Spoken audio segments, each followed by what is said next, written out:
Did Linus went to the university? I don't think you need to worry about that.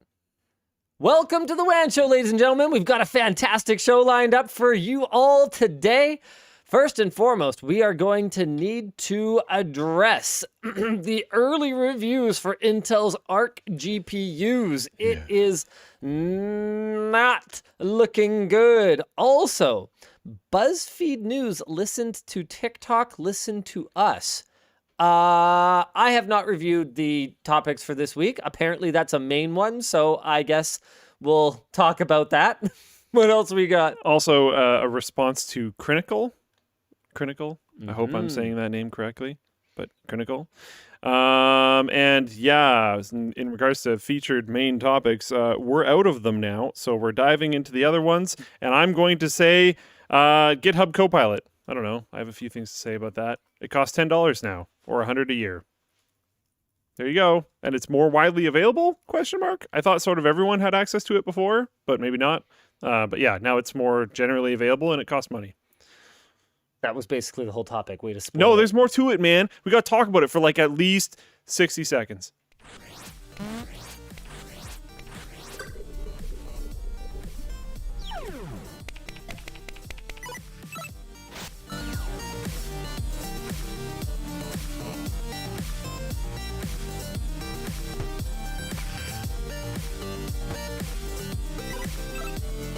Show is brought to you by Pulseway, Backblaze, and Ubiquiti. Oh, okay. I didn't think Ubiquiti's ever sponsored the WAN Show before. That's pretty cool. Hey, thanks, Ubiquiti, and also Pulseway and Backblaze.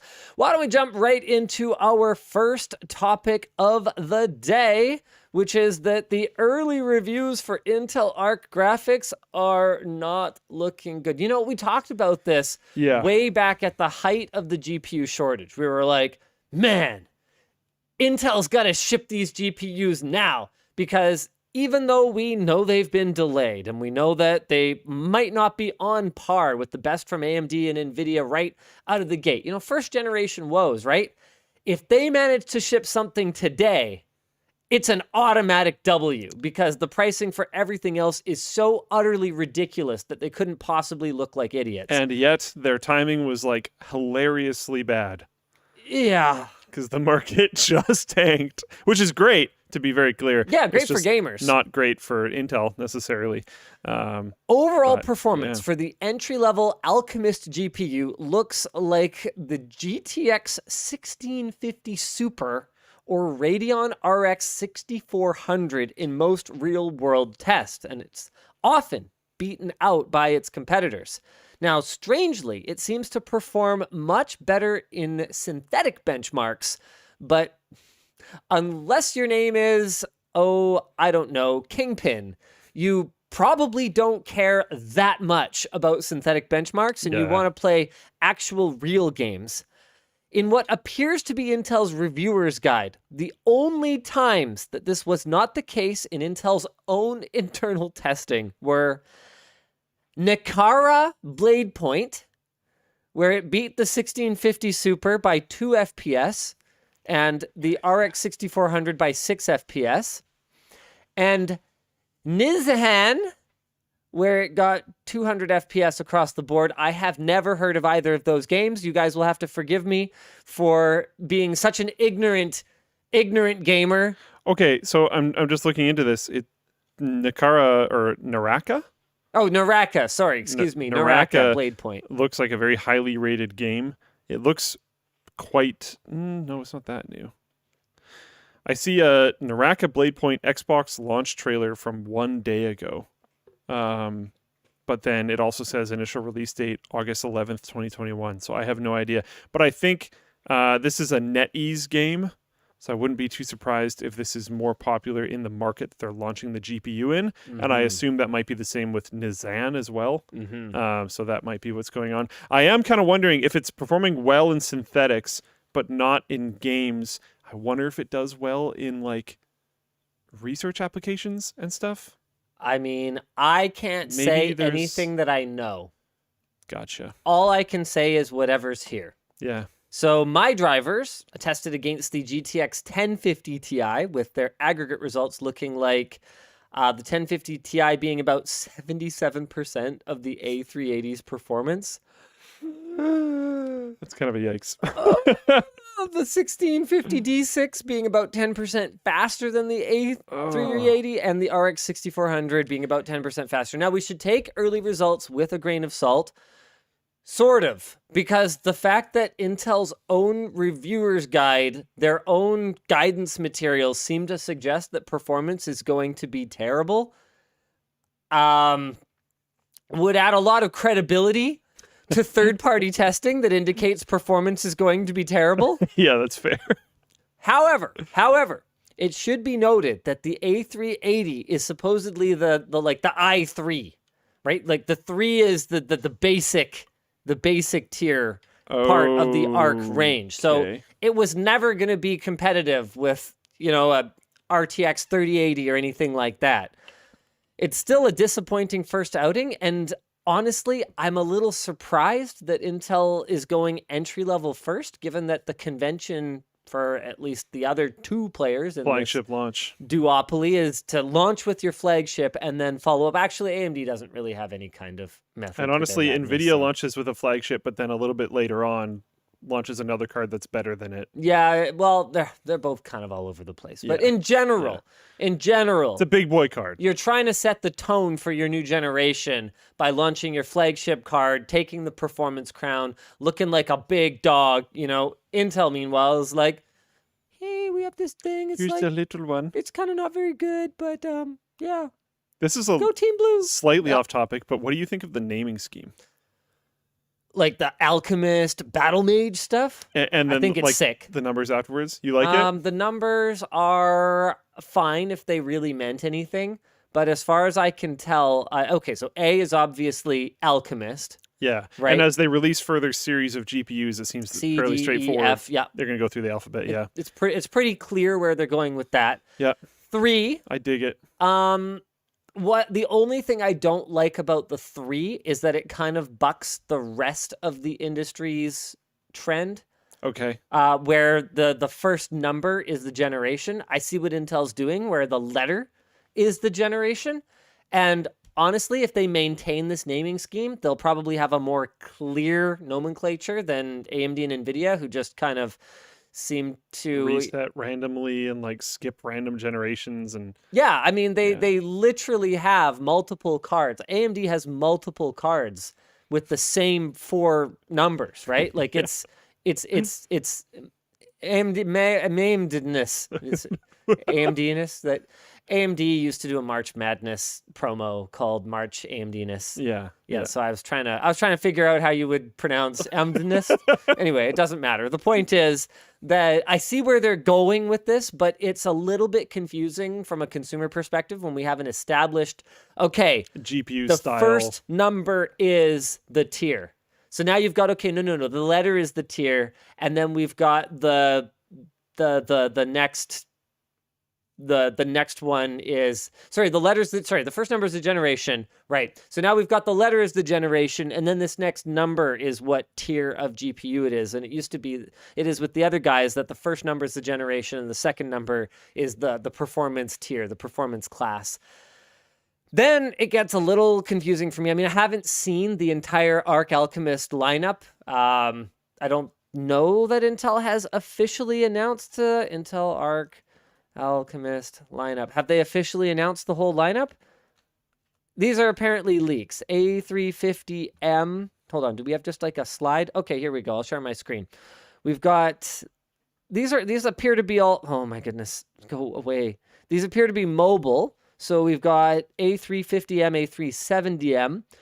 So that all kind of makes sense. It's Alchemist, it's 3-tier, and then it's either a 50 or a 70, and then you've got, it's pretty typical for these Potential for companies, others. to leave an unused digit in case they ever want to do, Which is fine. an A355 or something along those lines. But Yeah. the funny thing about that, to me anyway, is that more often than not, they're going to end up using a suffix anyway, Pro, XT, GT, GTX. Or both. Yeah. Or both. So you're kind of sitting there going, okay, well, you got to pick a lane. You got to pick a lane. Which one is it? Yeah.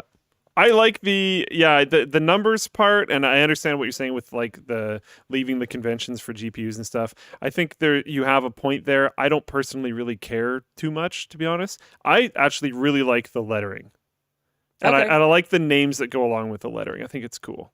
Okay. I think a lot of stuff has gotten very serious over the years. Like if you look at even just like GPU box art Oh man. now compared to back in the day. What Nvidia's done to GPU box art is it should be considered a It's a crime. crime, yeah. It's all so samey now, It's and you so guys know sterile. why, right? It's because Nvidia forces it. They have to approve the box art from their board partners, so you'll never see like cool box art anymore. At least not in the North American region. There's still some pretty out there, like wacky, colorful box art designs in other regions, but they all have to adhere to Nvidia's rules. Yeah, they're just all so boring and sterile. And like I get it, but I think it's kind of nice to just have some fun with it a little bit. Like Alchemist, Battle Mage, like that's cool. Yeah, I don't know. I'm sure. down. Why not?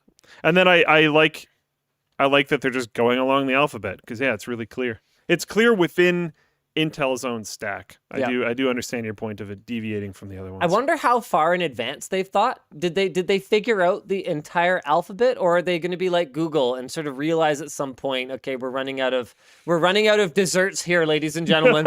What are we going to do? We're okay. New plan. We invent a dessert. Then we name our next Android after. You know what? It. We're going back to just numbers. I don't know. I feel like Intel would have planned it all out. I feel like that would be an Intel move. I feel like I might have said something like that until back when Intel transitioned their Xeon branding to this whole gold, silver, bronze, platinum nonsense that means absolutely nothing with respect to performance or the application that particular chip is intended for. So no, Luke, I really do not think they thought it out. I had this thought like a while ago. It wasn't like a couple weeks ago of like, like we dog on companies for like bad naming schemes all the time. I should make sure that like I say good things about the next one that's actually good, and then you bring that up. Yeah, no, it's pretty. So that was horrible. It was pretty rough. That was a complete failure. It was pretty rough. That was trash. I mean, should we talk about the Core 2 Duo? And then the Core 2 Quad? Is it 2 or is it 4? Come on, guys. I mean, admittedly, that was a while ago now. That's pretty old, but yeah. So, anyways, it's looking like it's going to be pretty rough. There are still ways that Intel could redeem themselves. If they're super useful outside of gaming, then hey, maybe that's part of the value proposition. If their power consumption is extremely low, maybe that's part of the value proposition. We also haven't seen their sick cards. Yeah. Like if these are competing with like 50 series cards, like these aren't a lot of the cards that people would be buying to really push for gaming anyways. So we'll have to see we'll have to see when they bring their big stuff out. And to be fair, I don't think that I could call this like a disappointment, because I don't think anyone thought they were going to come out swinging super hard either. I mean, I think a lot of people were hoping for it, yeah. Especially fair enough. During the shortage when GPU pricing was just pushing gaming out of reach. Yeah. For a majority of people. PC gaming was legitimately out of reach for a lot of people. I had communications with a bunch of people over the last couple of years that were like, yeah, I mean, if my computer dies, I'm just done. Yeah. It's like, yeah, that's fair. Yeah, for real. It's just too expensive. Unlike you, they have to pay for hardware, Luke. Yeah, no problem, dude. I still remember that conversation. It was a great conversation. Do you even remember that conversation? No. So one time, back when we were still working at NCX, you were nervous about something to do with the business and stuff. And you were talking to me about my compensation, because my compensation was ridiculous, because I was getting paid below minimum wage at the time. Yeah. And you By were like, NCIX. Yeah. And you were like, all I can say is I'll make an agreement. If you keep working with me in whatever capacity, I'll always make sure you have a sick gaming machine. You did clarify that it's going to be not as good as yours. You made sure to get that in there. But you're like, I'll always make sure you have a computer. And I was like, cool, I'm going to hold you to that. Yeah, every once in a while I bring it up. It's great. Well, I mean, I forgot about it and I've still done it. So Yeah, I guess, you know, there you go. Yeah, it's been good. It's been good.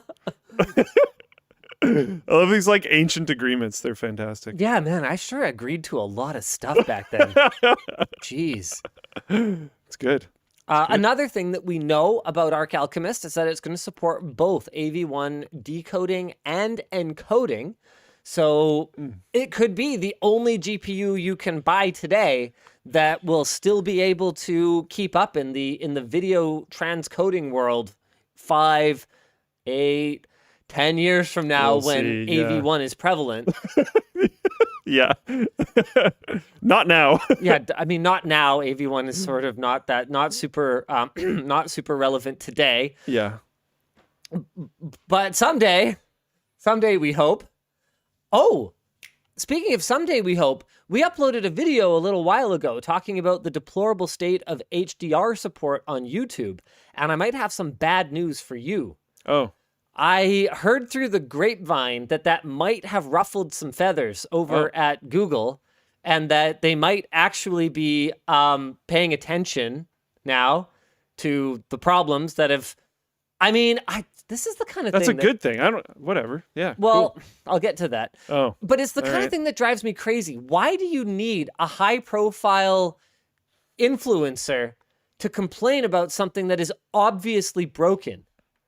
Why don't you just see that something is obviously broken and put it on the roadmap to fix it? And, you know, I got a lot of flack for talking about this in the context of, what was it? I forget. It was some other thing on YouTube or some, the Jasco situation, I think. Was it Jasco? You got flack for that? I don't know. It was someone else. The point is, I got flack for, you know, taking this, you know, why don't you fix things that are broken position. Do you remember what I'm talking about now? No, but I just realized why this is bad. Yeah. It's coming. But I got a lot of flack for taking that position. And when we don't have our own house in order, there's things we do wrong. There's things that our development projects could do better. But you got to understand that, like, in the context, right? Google has literal armies of developers. And they're sitting working on pointless shit that nobody asked for when core functionality is still broken. Or actively working to remove certain functionality. That's what's frustrating about it. That's what sucks. They're running all these experiments for features no one asked them for when just basic stuff is not working. I mean, you want to see something that's a joke? Want to see something I that's knew a joke? the app was going to come up, which is why I mentioned the removal of different functionalities. Here's a joke. This is great. Watch this. Forever. I can create a community post. Okay, look at this. I can put an image poll, a text poll. I can write some text. I can put a picture. But heaven forbid, hold on. Let's go to the Linus Tech Tips. How the devil do I just get to the channel from here? Freaking, okay. Community post. Wait, what? They work now? Holy crap. My community posts are working. Okay. Was that a problem with that phone? Hold on, this is hilarious. Yeah, it doesn't work on, to my knowledge, any foldable phone. Hold on, let's go ahead. Let's, whoa, okay. All right, it works. Hold on, can I post a story? Nope, still can't do that. All right, never mind. So yeah, still can't post stories. It's been 2 years. It's been over 2 years. I've reported it many times. As far as I can tell, it's just like a switch they need to flip in the tablet version of the app. But they don't. They don't do that. Where was I going with this? Yes, right. So they're finally paying attention to HDR, which would be amazing because it is legitimately a better viewing experience when done right. There are still some things they need to fix. For example, on Android, HDR will just yoink your brightness control. Sort of. I mean, this is pretty funny. Watch this. So I'm going to pull up an HDR video. Okay, so you can see if I, stop. So you can see if I do this, here, I'll do it like this. Go full screen, right? Okay, so that's clearly very HDR. And I go and I try to edit my brightness and be like, no, dog, you're not going to be editing your brightness. But watch this. It's as simple as going like this. Playback doesn't even stop. It switches to an SDR or a tone mapped version of the HDR grade, and I can adjust my brightness. Okay, so Google, here's an idea free of charge. If I go to the effort to swipe down and go like this, why don't you just switch it? Do that? Yeah. And then have a toggle where I can switch it back to HDR mode here. Or other idea free of charge, let me just pick not HDR in the quality dropdown. Then it solves it, because it would be really hard for us to fully commit to HDR and upload all of our videos in HDR until there's some way that people who don't want to have their retinas burned off in the middle of the night when they're trying to watch in bed, for us to have some way for them to enjoy the content as well. It's just going to be impossible for us to do that. People are saying HDR yoinks brightness on iOS 2, lol, at Linus, at Luke. I don't think that was the point. But I'm not sure. We'll see whatever he's doing. I have no idea. I didn't know this topic was even going to be a thing of the show. So, hold on a second. I'm pretty sure you're wrong. Here's an HDR video. Here it is. That's definitely very HDR. It sure is. And there's your brightness control. So I don't know what you're talking about. Oh. Yeah. Nope. Confirmed. No, that is not a thing. As usual, Apple does color better than anyone else because they just care, as far as I can tell. Like, it's one of those things. Apple has plenty of, you guys could do this right, but instead you engineered the wrong solution. Color is not one of those things. Cool. All right. What's the bad part? Well, we can't have HDR on YouTube and not have it on Floatplane. Yeah, I thought so. All right. Sounds good. We've done it before. It's just really rough. Yeah. But I guess we'll try to clean that up. Is it like clean upable even? Yes. But without hiring a bunch of people? That's the fun part. Yay. Okay. I'm technically, I'm done now, actually. Hiring? I'm done the first stage of back-end developer interviews. We still have to do technical interviews and stuff. We're starting next week. But yeah, so I could pluck people from there. Could happen. All right. What's next? Well, I think we're going to have to talk through this BuzzFeed News listened to TikTok, listen to us topic. Oh, yeah. So everything that you thought was happening is happening, basically. How did this manage to make it into the doc when we don't have anything about the Nothing phone in here? I actually have not been keeping up with that, so I don't know. Maybe we'll let you guys just live talk to us about what's exciting about the Nothing phone, and we'll parrot it back to you. You guys will run the WAN show. In the meantime, BuzzFeed News, listen to TikTok, listen to us. Last Friday, BuzzFeed reported that despite assurances from ByteDance that information gathered about users in the US is stored in the US, China-based employees have repeatedly accessed non-public data about US TikTok users. What? Stunning. What? I can't believe this is happening. No! No, ByteDance! I can't believe it! No one would have guessed. No one saw this coming. We've been blindsided. Whatever will we do? The leaked audio recorded 80 internal meetings with China-based employees through last fall to the new year. In one of the recordings, a member of TikTok's Trust and Safety Department is quoted as saying, "Everything is seen in China." What? Stunning. No! How would we have predicted this? ByteDance! How could you? Sorry. Brandon comes in and investigates. He's like, what's happening? It's worth remembering that back in 2019, the U.S. government... It's like baby monitoring alarm is going on. Is everything okay here? The U.S. government began investigating TikTok's Chinese ownership's national security implications, and a year later, the Donald threatened to ban the app. Many of the recorded meetings focus on TikTok's response to that threat and their Project Texas, which would redirect protected data away from China. ByteDance is negotiating a contract with Oracle to hold Americans' data in Texas, but what that protected data is still being negotiated. The recordings indicate it would not include public data, so profiles, posts, etc. Discussion question. Thank you, Jonathan Horst. How should countries regulate foreign social media platforms like TikTok or even Facebook? What sort of impact could substantive geographical data regulations have on the internet? Massive ones. I mean, basically, the global internet as we know it could pretty much cease to exist. I mean, we're already seeing this happen. This already exists. Yep. Countries with essentially closed internet borders, their own. I mean, would you call it an intranet at that point? I mean, on that scale, I guess it's still an internet. Yeah. Yeah. There's massive, substantial impacts from doing this type of stuff. I think it's inevitable at this point, personally. I think it's Really? going to happen. Yeah. I don't know, man. I think that users will rebel. I think that much like in China, where VPN Sure. use is just considered, if you're willing to run the risk anyway, just part of life. I think you'll just see people VPN their ways out to, watch the BBC or participate on.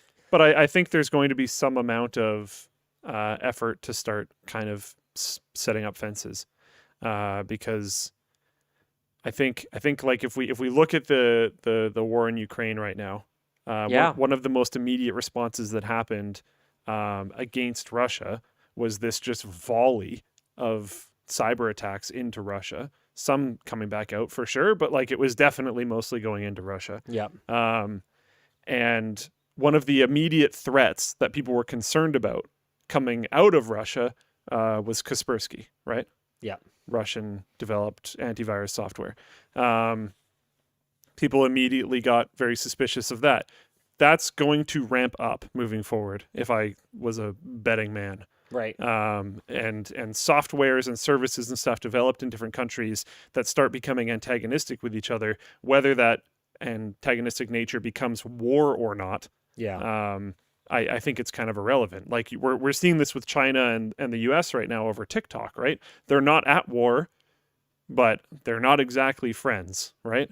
And they're getting highly concerned about data and people using each other's applications and stuff like that. And sure, China has the firewall up, but countries that have more open policies and standards when it comes to the internet don't. But I don't necessarily think that's going to survive.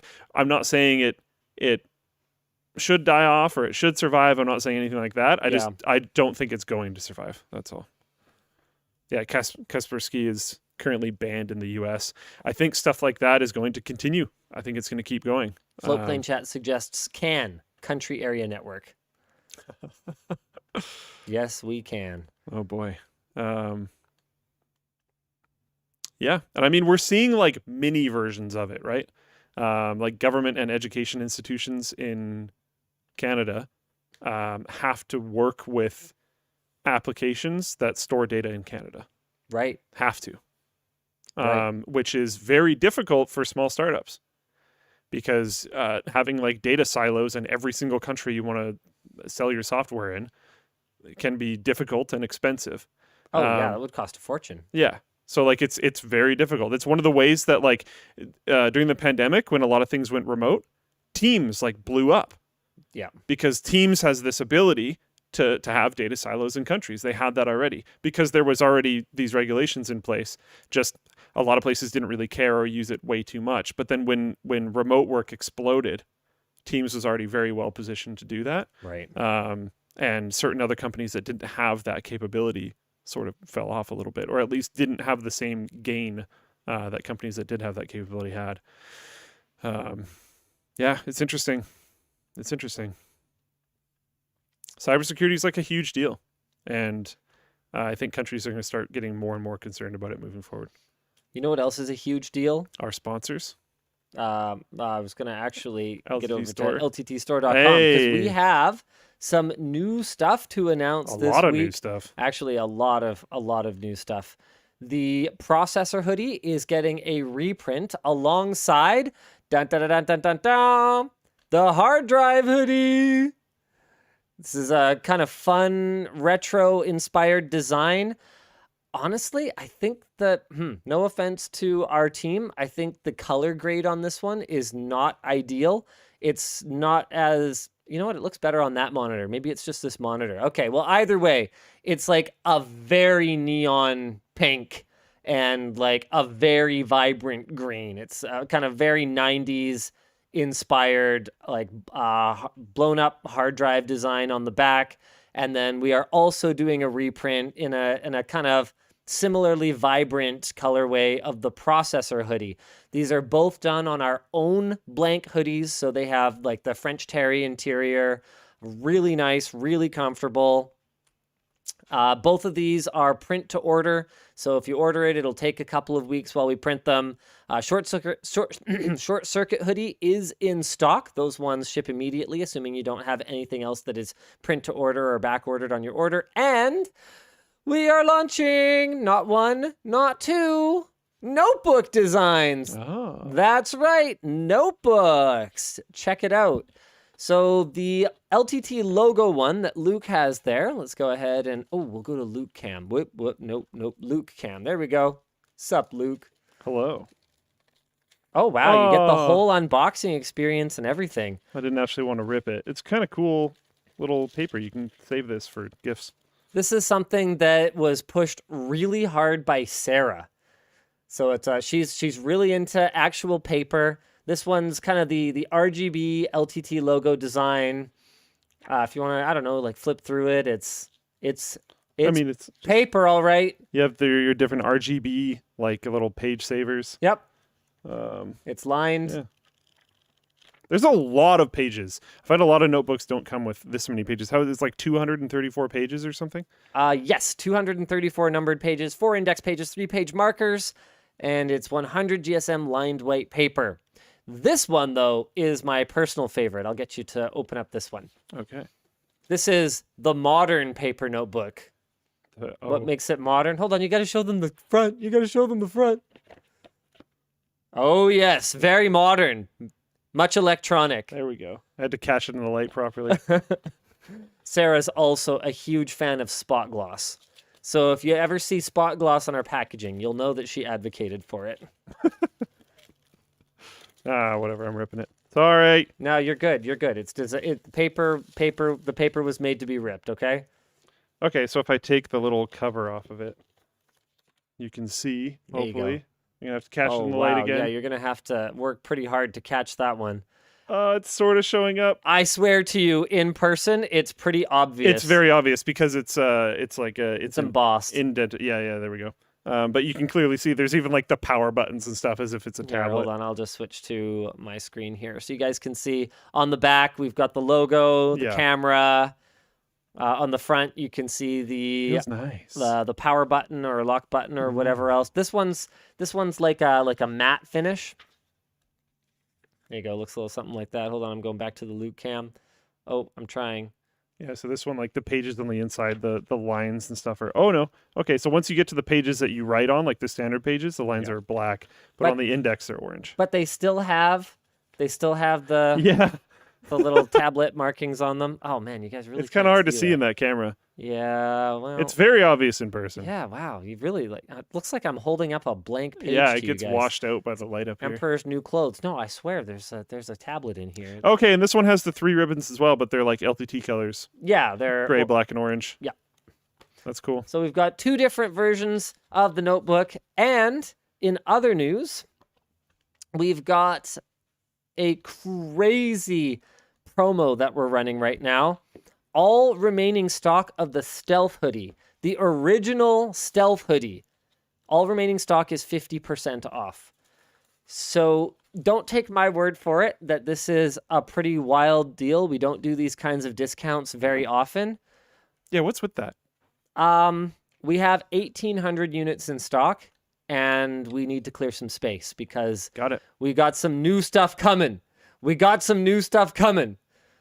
So it's getting a big, deep discount. And because we care about you guys so very, very much, if you bought a Stealth hoodie recently, we would like to offer you, in case you're feeling burned by this discount, because typically it's not really something that we do. If you're feeling burned by this, you can reach out to customer support. We'll get you a $20 US gift card, and you can use that toward whatever else it is that you want in the future. Cool. We don't want you guys to feel like you got screwed over if you just missed the promo. One note for the LTT store, they added the actual digital design for the HDD sweater to the very bottom. So you can see the colors that Linus was talking about that might not be apparent in the photos. And the tablet notebook, the little battery symbol goes down as you progress through the notebook. Shut up. It Oh, does really? not, does it? Oh, that's hilarious.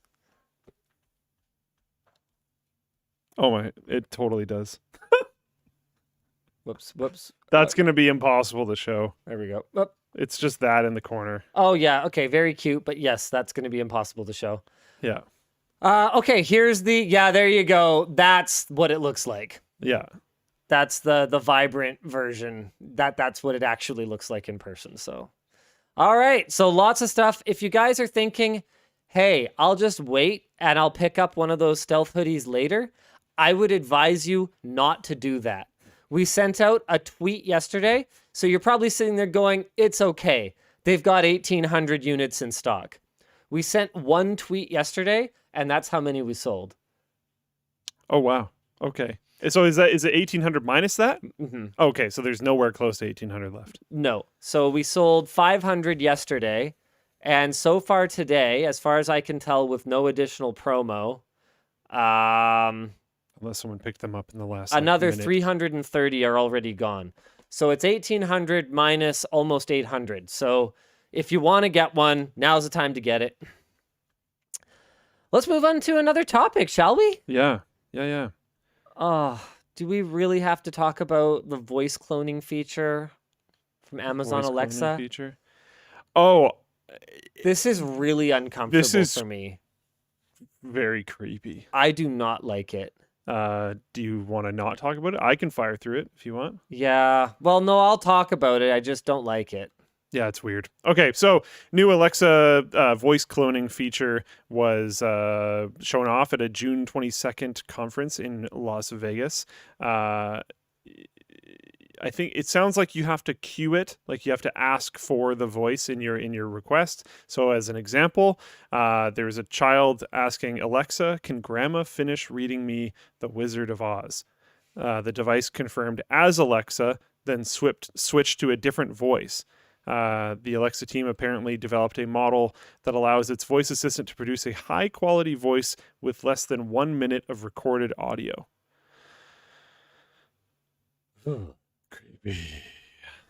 Creepy. I mean, with all the...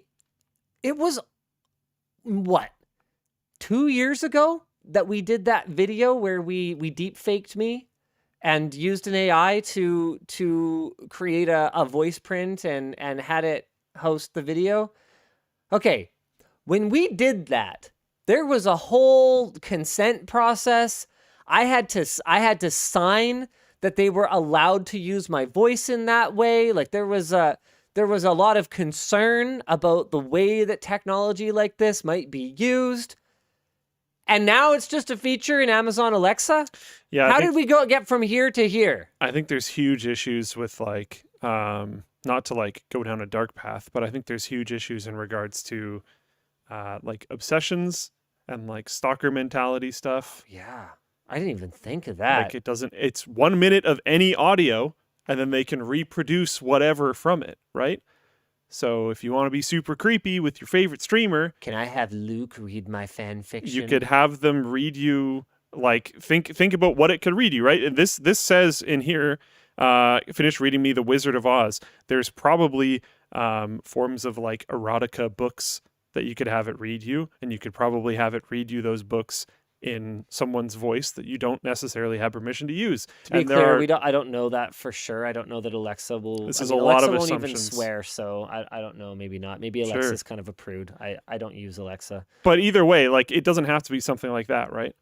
Like it could be an innocent thing. I was just going as far Yeah. as I basically could with it. Alexa, have Grandma read me my erotica. But seriously, it's creepy. It's weird. We're commercializing deepfakes of voices. That is literally what's happening. Like, what if I don't consent to this? What if I'm not alive anymore to consent to this? And like, how would consent to this work? What, you have to say, yes, you can use my voice? Like, that's probably not that hard to get with a different version of the deepfake, right? Like, yeah, I mean, Nicholas Plouffe points out, even if we ignore the security implications, I mean, that's not even where I went first. I mean, let's talk about the security implications. What if you're using this to authorize something that's voice printed? I mean, voice recognition's it's not that great still. You know, there's a lot of leeway in the voice recognition models to allow for that you're going to sound, you might have a cold, right? Yeah, you might sound really different from day to day.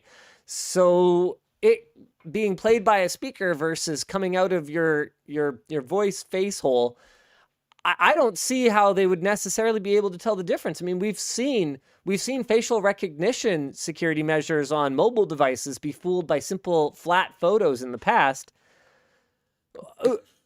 People are pointing out that if it is verbal consent that you have to give to it, I just gave everyone a recording of me giving verbal consent.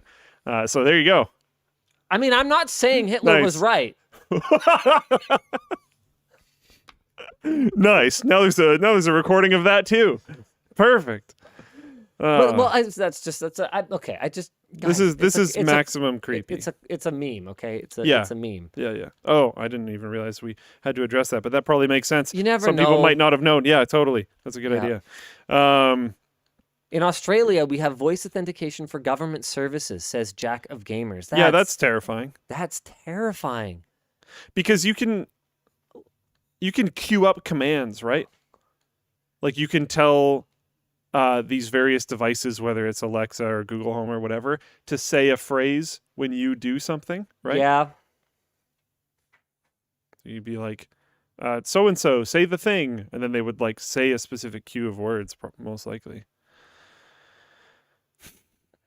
NubPub over on Twitch says they're already running into huge post-mortem consent issues in the film industry. Yep. Yeah, a little bit. And, you know, you look at how little protection, musicians, that's another big one. Those like holographic concerts and stuff. Yeah. You look at how little respect is being given to the wishes of musicians. And those are celebrities. Those are people with money whose estates might actually have the power to sue over this. You know, as for everyone else, good luck.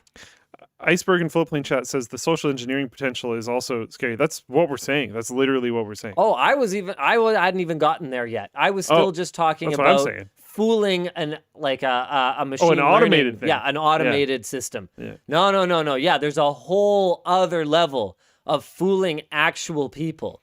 And to be clear, all of that is possible without this. This just takes the like level of access to everyone instead of anyone who can afford a $99 Echo Dot or however much an Echo Dot or it like came free with your phone or and whatever. If you're sitting there going, well, the model couldn't possibly be that convincing, or there might be a long delay as you're using it to try to trick someone or whatever else, let me just say this. All of those message me on Telegram or WhatsApp comments on YouTube, right? It wouldn't be there if it didn't work. Those wouldn't exist if they didn't work. And so there is a significant portion of the population that, whether it's a lack of tech savvy or whether it's something else, does not smell that as suspicious, right? So if someone's voice sounds a little off, I mean, all they have to do is say, sorry, have a recording that says, sorry, I have a bit of a cold, not quite feeling like myself. And immediately our human monkey brain goes, okay, that's a normal thing to say, and everything that is abnormal is now normal. People aren't going to be ready for this. Our authentication systems are not even remotely close to ready for this type of stuff. Anthony's typing in here. I don't know if I want to say some of it just because, security stuff. But he points out some things and like even if something requires video, It says here specifically, its voice assistant can produce a high quality voice with less than 1 minute of recorded audio. So you can get a high quality voice even if it requires video. You can maybe try to pair that with a video, or you can try to deepfake a video and just have the voice or whatever else. Think about what the commit level of whoever, and no offense if you work in this kind of a job, but the kind of like drone state that someone would have to be in just reviewing voice video, like voice, like video authentication stuff endlessly, day after day after day. Are they going to notice if it's not quite right? I mean, look at how easily fooled large percentages of the population have been by deepfakes of political figures saying things they never said or doing things they never did. Yeah.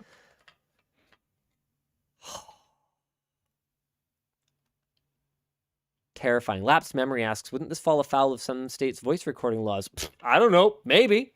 Not if a user, presumably it's not a with recording authorization, submits the data. It's not it's not a recording. Yeah. It's generation of something new.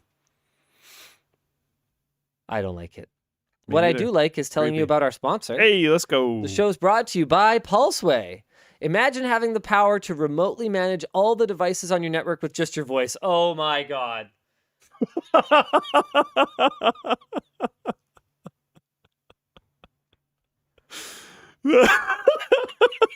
With Pulseway, you can do just that. Pulseway's all-in-one IT management platform helps you centrally control all your desktops, servers, and network devices. They've got mobile-first functionality with their app, so you get an intuitive and easy experience wherever you might be. Working out? No problem. Gaming with your friends? You don't need to lift a finger. In the shower? Pulseway still has you covered. That's right.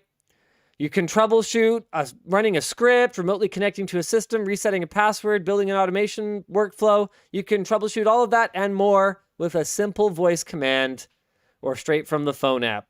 For the next 10 days, you can get Pulseway for up to 40% off. Try Pulseway's remote management platform free and secure your discount today using the link below. I don't think that the timing of that could have been any worse if I tried. Love you, Pulseway. You know, you're not the only ones that are clearly unprepared for this future where it's as simple as uploading a recording to your Echo to fake someone's voice print. Wow. Okay. The show is also brought to you by Backblaze. Starting at just $7 a month, Backblaze offers an affordable and easy-to-use cloud backup solution. They make it simple by allowing you to back up almost anything from your Mac or PC and access it anywhere in the world with their web and mobile apps. Backblaze even lets you restore your data by mail. I might go back to only trusting mail. A hard drive with your data can be shipped right to your door, and once you're done, you can return the hard drive within 30 days for a full refund. That sounds great. I am air gapping all of my systems from now on. I'm going to have only cash and gold, Luke. Okay, all of my net worth is going to be stored in Xbox controllers. Nice. Okay, they've gone up in value a lot. There's a big shortage. Xbox controllers? Xbox controller short. I'm actually not joking. Oh, wow. Okay. With over 55 billion files restored and 2 exabytes of data under their management, Backblaze has got you covered. So don't be that person who forgets to back up your important files. Sign up and get a 15-day trial with no credit card required at backblaze.com/WAN. Finally, the show is brought to you by Ubiquiti. Their G4 Dome is a versatile weather and vandal-resistant dome camera with infrared LEDs for clear, around-the-clock surveillance. It's IPX4 rated, and the weatherproof enclosure has IKO8 rated vandal resistance, making it a great choice for monitoring highly populated areas and venues. The G4 Dome offers 4 megapixel 24 FPS video, a built-in microphone, and runs on power over Ethernet. This isn't in my talking points, but hey, shout out Ubiquiti's Protect platform. It's like awesome. It's what I use and it's awesome. I love it. Use the link in the description to check out the Ubiquiti store today. Wow. Wow. Awkward. Woo! Okay. Oh my God. The What? incoming merch messages queue is 79 deep. You doing okay over there, Bell? My fingers are on fire. We're typing as fast as we can. Okay then. I am going to work my way through the curated ones on my own, if that's okay. I'm just going to have to scroll a little here. Is that chill? I give my permission Okay, not all right. to use my voice for anything, but you have my permission to read these merge messages. What? But your voice is so fine. But are you sure we can't just use it for whatever we want? Can Only you... for LTT. Yeah. Yeah. Okay. Yeah. Actually, I guess we actually do have a contract for that. Nice. Nice. We got this covered. Okay. Merch messages. Tyler F asks, "What's your take on Inovelli's project, Linus? Also, stocking up on gift cards for backpack and screwdriver." Oh, wow. That is quite the order. $450, including a $250 gift card. Wait a second. What is this? What am I looking at here? What is Project Linus Canada? What? What is Project Linus? How have I never heard of this? This is not it. There is like a GitHub page with the actual one, but I do like this. Become a blanketeer. Finally check our blanket site. Well, there you go. Project Linus. Okay, are there any local chapters? Look at that. Project Linus. All right, cool. Anyway, so apparently there's a GitHub or something? What? Inovelli. Oh, okay. It helps to put the I at the beginning. Inovelli Project Linus. Did they actually call it Project Linus? Oh, they did. That's a little weird of them to do. I mean, it could be named after any Linus. Just because it has your exact voice doesn't mean anything. I mean, you could read the first line of the I'm just trolling. of the post here. Note: this is a product pitch to Linus Tech Tips. Oh, No, it's definitely me. wow. Following Where his is this? issues with How the you find competitors' this? motion switches. It's on the Inovelli community forum. Please comment on his latest video where he calls us out for pitching him and asks his audience to comment below on what route he should go with his motion switches. Okay, to be clear, overall, Inovelli, I think, has taken the good guy route in the smart home space, as far as I can tell. They have pitched me this privately, but generally speaking, okay, calling it Project Linus, I don't know. It's not wrong, but it does feel a little pushy. I'll say that. There's some pressure. Yeah. I definitely would be happy to see them produce a good motion controlled switch. That's something that I wanted for my house. As for whether or not, I'm going to be involved in this project, I've told them that at this time, like, I just don't have the bandwidth for it. So, I'd love to see the product come to light, but by that time I might have found an alternate solution anyway. Like, I don't want to wait that long to have light switches that function the way I want in my house. Oh, hey, the logo's in the pitch deck.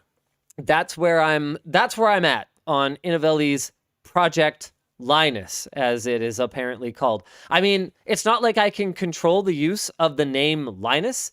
What's Have you opened the PDF? There's the Linus lock. Do you know the Linus lock? Yeah, there's a Linus bike. Yeah, there's Linus bike. Like, anyone can, be Linus anything they want, right? Have you opened the PDF? No. Do it. Oh, I closed the tab already. Here, why don't you just screen share? Oh. Yeah. Okay, well, I would prefer they weren't using our logo. I don't know if there's like more. That said, it is my belief that particular variant of our logo was actually created by a community member. What am I looking at? Is that a YouTube thumbnail mock-up? Is that what I'm seeing? I think maybe. I'm not really sure. Like, I don't know if this is. Yeah. Yeah, I think it is. YouTube review video is what's on there.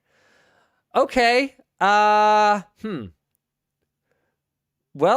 I mean, there it is. We're covering it. So I guess mission accomplished, Inovelli. Oh, this is a good question. The German polar bear asks, will you be making a bid for Artesian builds? Oh. Well, you don't buy the company, right? They're auctioning off stuff. I think they're also auctioning off their domain and IP. Oh. Yeah, Oh. so I will not. If we were to start a PC build company, which, by the way, Sure as heck wouldn't call it that. we are not, we would not wish to inherit Artesian builds legacy in any way, shape, or form.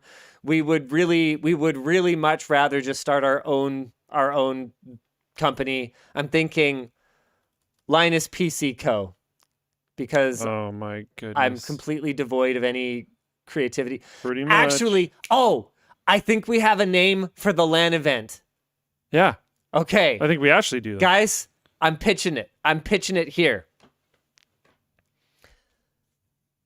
We hosted a LAN event, Whale LAN. Kind of goes with the Vancouver theme. Also, there's some other potential Yeah, implications. we can sell super expensive tickets. Yeah, which is Whale awesome. LAN. I love that. That's great. we got to do that. I mean, if Blizzard and all these other companies are dipping into the whale pot, we might as well. Yep. Okay. Whale Come LAN. One little comment on the Artesian builds thing. As far as my understanding goes, they are selling builds that have been paid for by other people. There's other people that have covered this very well. Oh, that Artesian. I know. Just gotta find the worst way to do everything. I have not watched it, but Christopher Yee made a video about this whole thing. It's probably good. I would check that out. But yeah, that's like actually the worst. As far as my understanding goes, like all the systems they're selling that are built were paid for by people and then not delivered and are now being sold again. Now, I think it's not clear at this time if the proceeds from the auction will be going to pay back customers. Seriously doubt it. Well, I mean, yeah, That's usually not how that goes. but I'm just saying we don't know. There is still time. There's still time for them to not be complete scum. Right. The track record here, not great. No. But yeah. Lapsed Memory pitches Linus System Designs, LSD. The reason why they are getting auctioned off versus shipped is how bankruptcy law works. Yeah, that's what I was going to kind of say is like you often have to, when bankruptcy, I don't know enough about this, but as far as my understanding goes, it usually goes to the big creditors first. Yeah, the problem is that I was going to say the creditors who are likely to get that money would be whoever Artesian owes money to for the parts that they bought from them. So the little guy ends up getting screwed over. Yeah. As far as I could tell at the NCIX auction, there were customer systems there that presumably had been paid for. Yeah. Oh. Yeah, the buyers of the builds are at the bottom of the creditor list. Exactly. Yeah. So those people will probably never see that money. It's just, it sucks. Yeah, it really sucks. That's another thing. If I were to buy Artesian builds, I could open myself up to that liability potentially, which I mean, I'm sorry, bad situation, but I don't want to just start shipping gaming computers out of pocket because some jackass screwed people over. That really wasn't on me. It really wasn't. Speaking of things not being on me, I managed to brick a Linux install of Ubuntu in less than an hour this week while attempting to film a short circuit. I guess that doesn't beat your previous record. No, but this one was professionally installed by someone else. It came pre-installed on a laptop, and I don't know what these guys were thinking, but this particular laptop maker, really cool designs, by the way. You're not going to want to miss that short circuit video. Short circuit hoodie now available. Hey. You're not going to want to miss that short circuit video. I don't know what they were thinking, shipping me a laptop with Linux pre-installed when they do offer Windows laptops.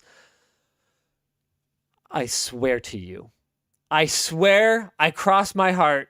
I hope to die. I swear to you. I did nothing. I did nothing but attempt to launch Steam and play CS:GO. Steam again. What? Okay, what happened? How did you said you bricked it? How did you brick it? Do you know? Well, it didn't have GPU drivers, Okay. so I installed drivers, Okay. and then even though I had drivers, the game was running on the iGPU, the Okay, yeah. integrated Yeah. graphics. So I switched it to high performance mode. This sounds like more than just running Steam, but okay. I didn't say I only ran Steam. I said I ran Steam and played CS:GO. Okay. Okay, and yes, I wanted more than 11 FPS. Fair. Yeah. Is that unreasonable? I think not. Okay? Okay.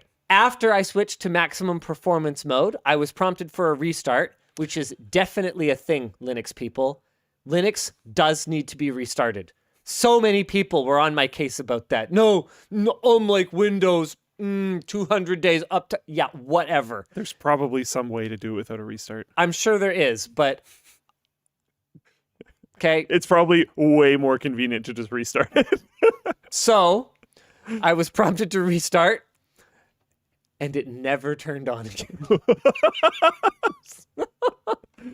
Oh boy. Oh no. I'd be interested in seeing what actually happened. Jake figures I must have some kind of aura. That I may actually be cursed An in some way. anti-penguins aura. Yeah. Yeah. It's just not possible for Linux to run properly for me. I just break it by looking at it, by being near it. You watched that Batman movie when you were a kid and it just like really resonated with you. That joke's not going to hit with that many people. Danny DeVito. Anyway. DigiDude51 asks, are there any games you guys have / will buy during the Steam Summer Sale, or any you'd recommend people to pick up? Steam Summer Sale. Man, I haven't played that many games recently. Luke and I were actually just going through this the other night. We managed to both set aside a couple of hours to game. We both got in front of our computers and we were like, what do you want to play? Yeah. I don't know. What do you want to play? Hey, now don't start that again. We've been here before. Yeah, we settled on Divinity Original Sin 2, which we've managed to, I mean, by the time I got some kind of weird graphical bug sorted out, That was very odd. we played for about an hour. Yeah, we got off the tutorial boat. Yeah, my understanding is about this much of the total content of that game. Yeah. So I guess we're going to be on that for a while. Which is exciting because it's actually a super good game. I've definitely had some stuff show up that I have wanted to pick up that is in the Steam Summer Sale. What's this? Oh, well, that's unrelated. Well, I know what that is, but like, what's up with that? I can explain. I was talking, I think last week This looks on like WAN Willow Show. packaging. Does it? It does. I don't think it is. No, this is no. I mean, these it's common. yeah, these are standard. These plastic protective shells. I mean, it's for not retro games. exclusive. I just yeah. Last week, I think it was on WAN Show, I talked about how I would love to treat myself to a copy of Final Fantasy VI, which in North America was called Final Fantasy III for the Super Nintendo, because I no longer have my childhood copy, although I do have my booklet. The actual game cartridge itself was lost when I moved from my dad's house to my mom's house, along with all of my other worldly possessions. And someone anonymously, without providing a name or contact information or anything like that, sent me a copy of Final Fantasy III. So I did not actually buy this. This puts my Super Nintendo collection up to a whopping 1 console, 2 controllers, and Super Mario RPG and Final Fantasy VI, which are... I never actually owned Super Mario RPG when I was a kid, but this is one of the only, I think, 4 or 5 games that I owned for Super Nintendo, because back then you would rent games. Yeah. A lot of the time you'd find out they were pretty crap, actually. And then you would return them to the store having only invested $9, $8 or whatever in them. So I think it would be fitting for me to open it on stream and have a look at, I mean, the condition, I guess.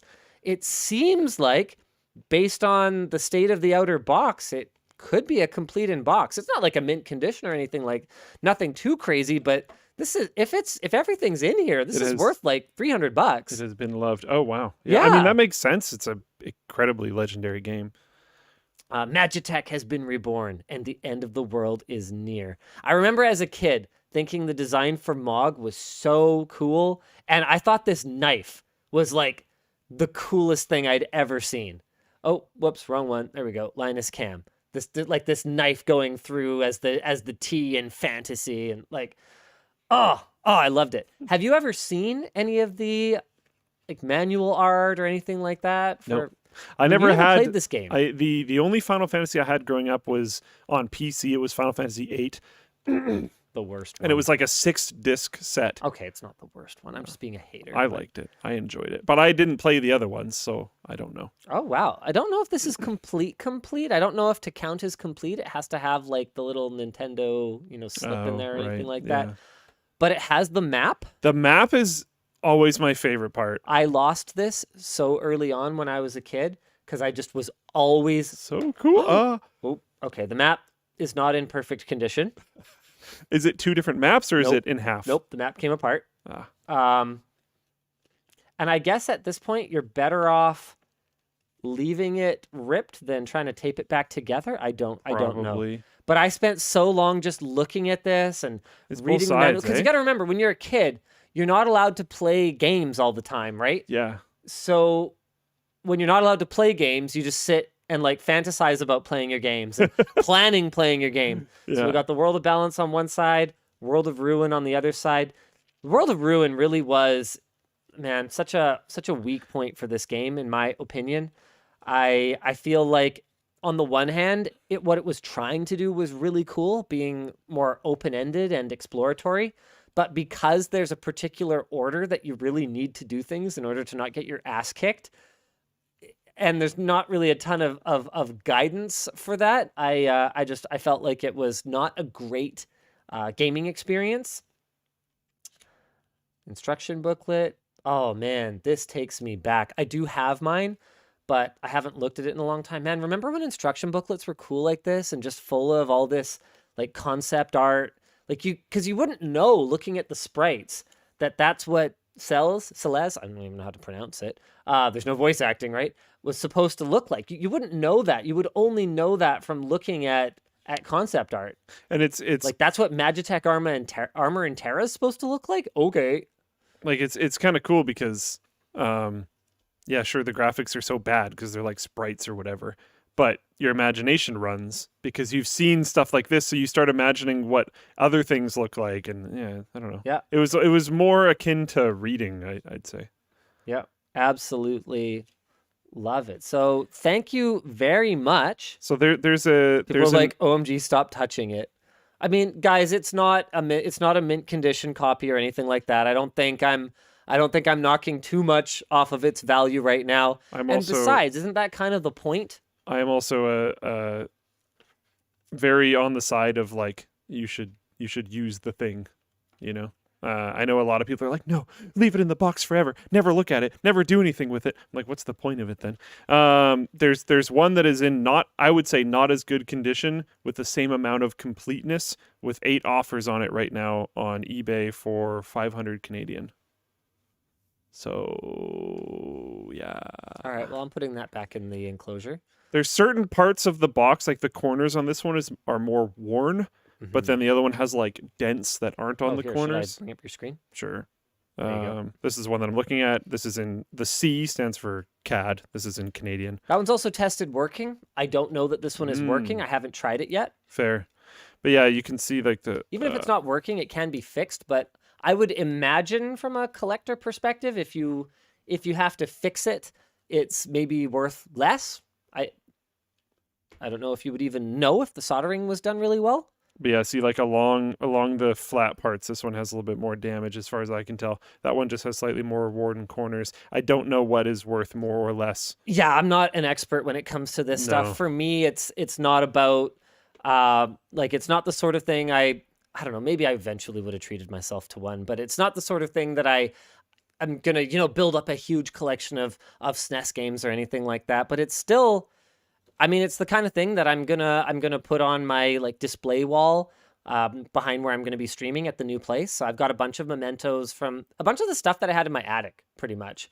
Nicholas Callanan helped me kind of arrange stuff. He's got it. I've got the stuff I never knew what to do with. Now that I've got a bigger place and I've got somewhere to kind of display it, I've got the, that Model M that everyone here like signed and gifted me one year. So I've got like LMG mementos, I've got NCIX mementos, I've got more like just being a media personality mementos separately, and then I've got some viewer mementos as well. So this will definitely go there. 500K? No, not 500K. 500 CAD, also known as Canadian dollar. Yeah. It's not a bit rot issue, Inquisitor Toaster. It's more of a what is it? The user accessible parts. Anthony would be able to give you the full technical explanation of it, but the user accessible parts where you save data to can become corrupted. So you have to, there's like an internal battery that maintains the integrity of that data. Yeah. And once that battery dies, like it's a matter of when, not if. Was this they need to be replaced? A saved game, not like a password? Save game. Yeah. Okay. So it's possible that it needs some help. It's also possible that someone says there was a letter in the box. What? Oh. ALC 5440 on Floatplane apparently was the one who sent it and said there was a letter in the box. It was just not given to you? Logistics specifically told me there was no letter. Oh. So perhaps your letter was a digital? And perhaps you could Control-C, Control-V? Hopefully. It was holding 3.2 volts when I tested it. Oh, okay. Apparently it is good to go. Hey, thank you, ALC5440. Appreciate you. That's awesome. All right. Yeah. So the letter, hopefully I get a chance to read it at some point. It's tested, it does work, and apparently has saves. Okay. All right, cool. Those saves are probably past where I ever made it to as a kid. I couldn't figure out how to beat the floating continent because I didn't know that you could cast magic from the overworld. So I would run out of potions every time. So like healing, I'm assuming? Yeah. So you could heal between combats? Okay. Yeah. I did not know that you could do that because I was a child. Whoops. Should we do some of these merch messages? Yeah, we should. Right. There was the Steam Summer Sale thing. I don't even know what's going to be in the Steam Summer Sale, but honestly, I have not been I don't think I've bought anything in Steam sales in quite some time, to be completely honest. What? We sold another 400 stealth hoodies since I announced the deal. We are now down to 600 stealth hoodies. Nice. We had 1,800 yesterday. Perfect. I mean, we're not making any money, so it's not like, yeah. We're literally just clearing space in the warehouse. Room, which costs money. So there's that. Yeah.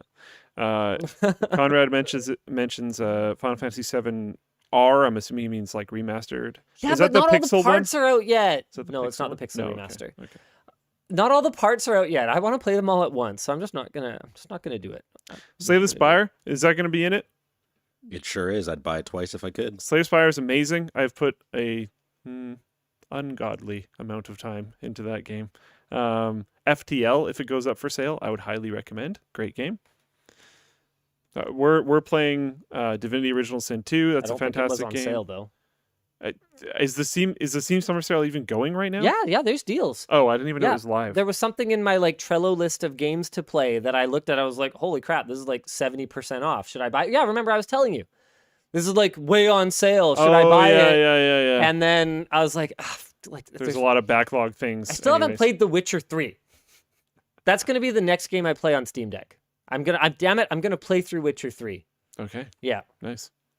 Well, I'm also going to play Divinity Original Sin 2. So that's the next 400 gaming hours that I can... They're both like massive games. ...manage to set aside, taken care of, I think.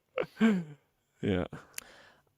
Benjamin H. asks, what happened to all the Blackmagic cameras? Any follow-up? They were too noisy, bulky.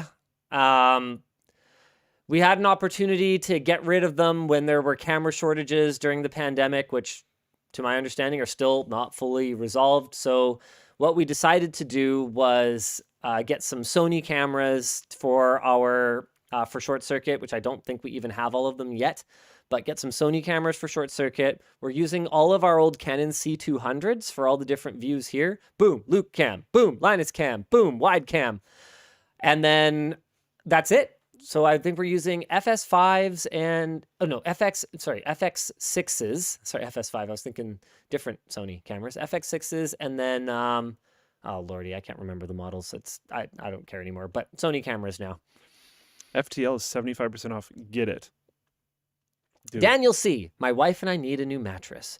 I know Linus did extensive research and would like to know the resources he used in researching and about his mattress guru. You want to get to that mattress underground, all right? Mattress underground.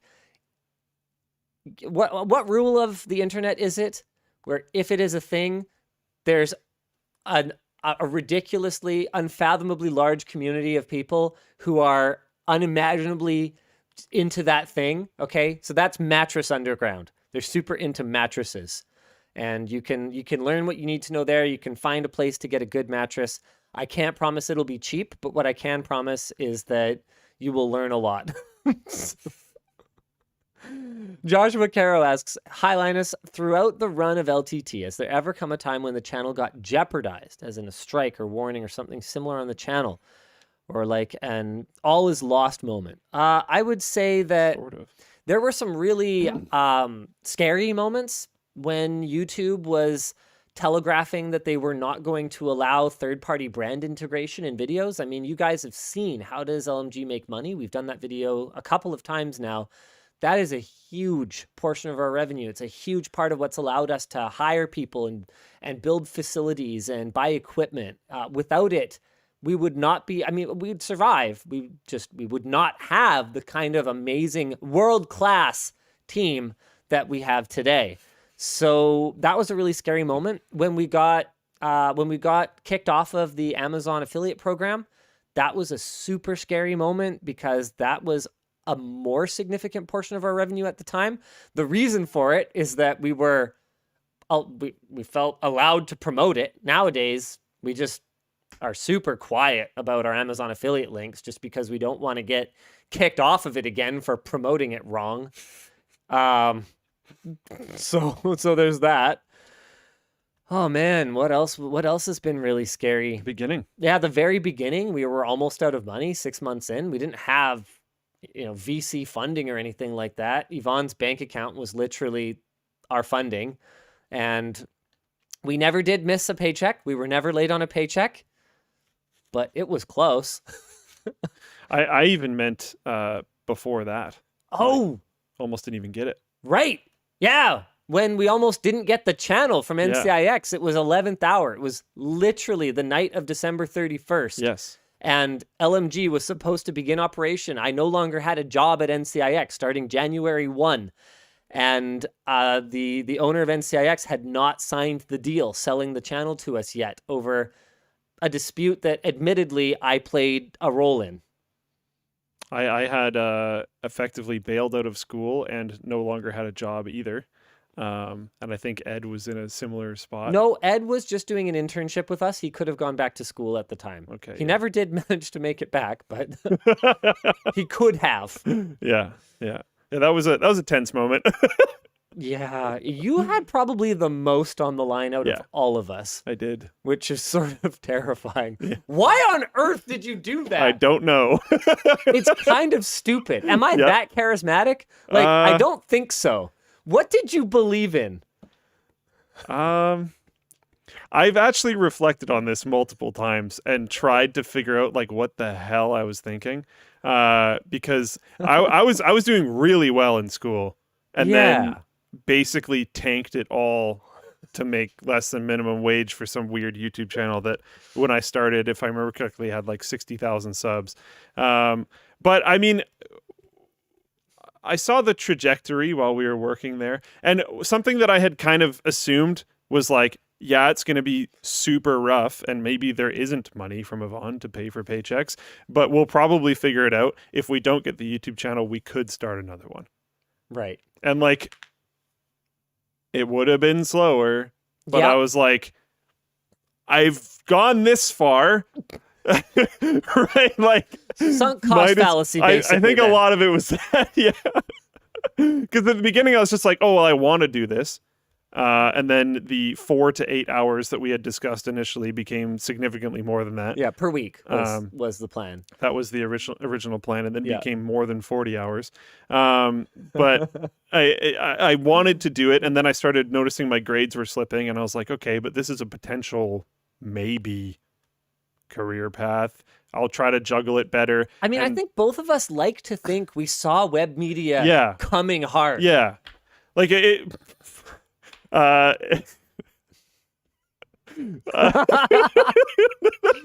on, you had to break. I was going to hold it together, Luke. I'm sorry. But yeah, no, seriously, it was like you could see the path, right? Like it was pretty clear. Yeah. The growth of not just our channel, but the whole platform. Yeah, it was all over everyone's faces. Justin TV was around. Like everything was really cranking up, and that's what everyone tells you. Like that's when you want to be on the ground floor. Yes. So it was like, yeah, this is uncomfortable, but this is also the time in my life to do uncomfortable things. So.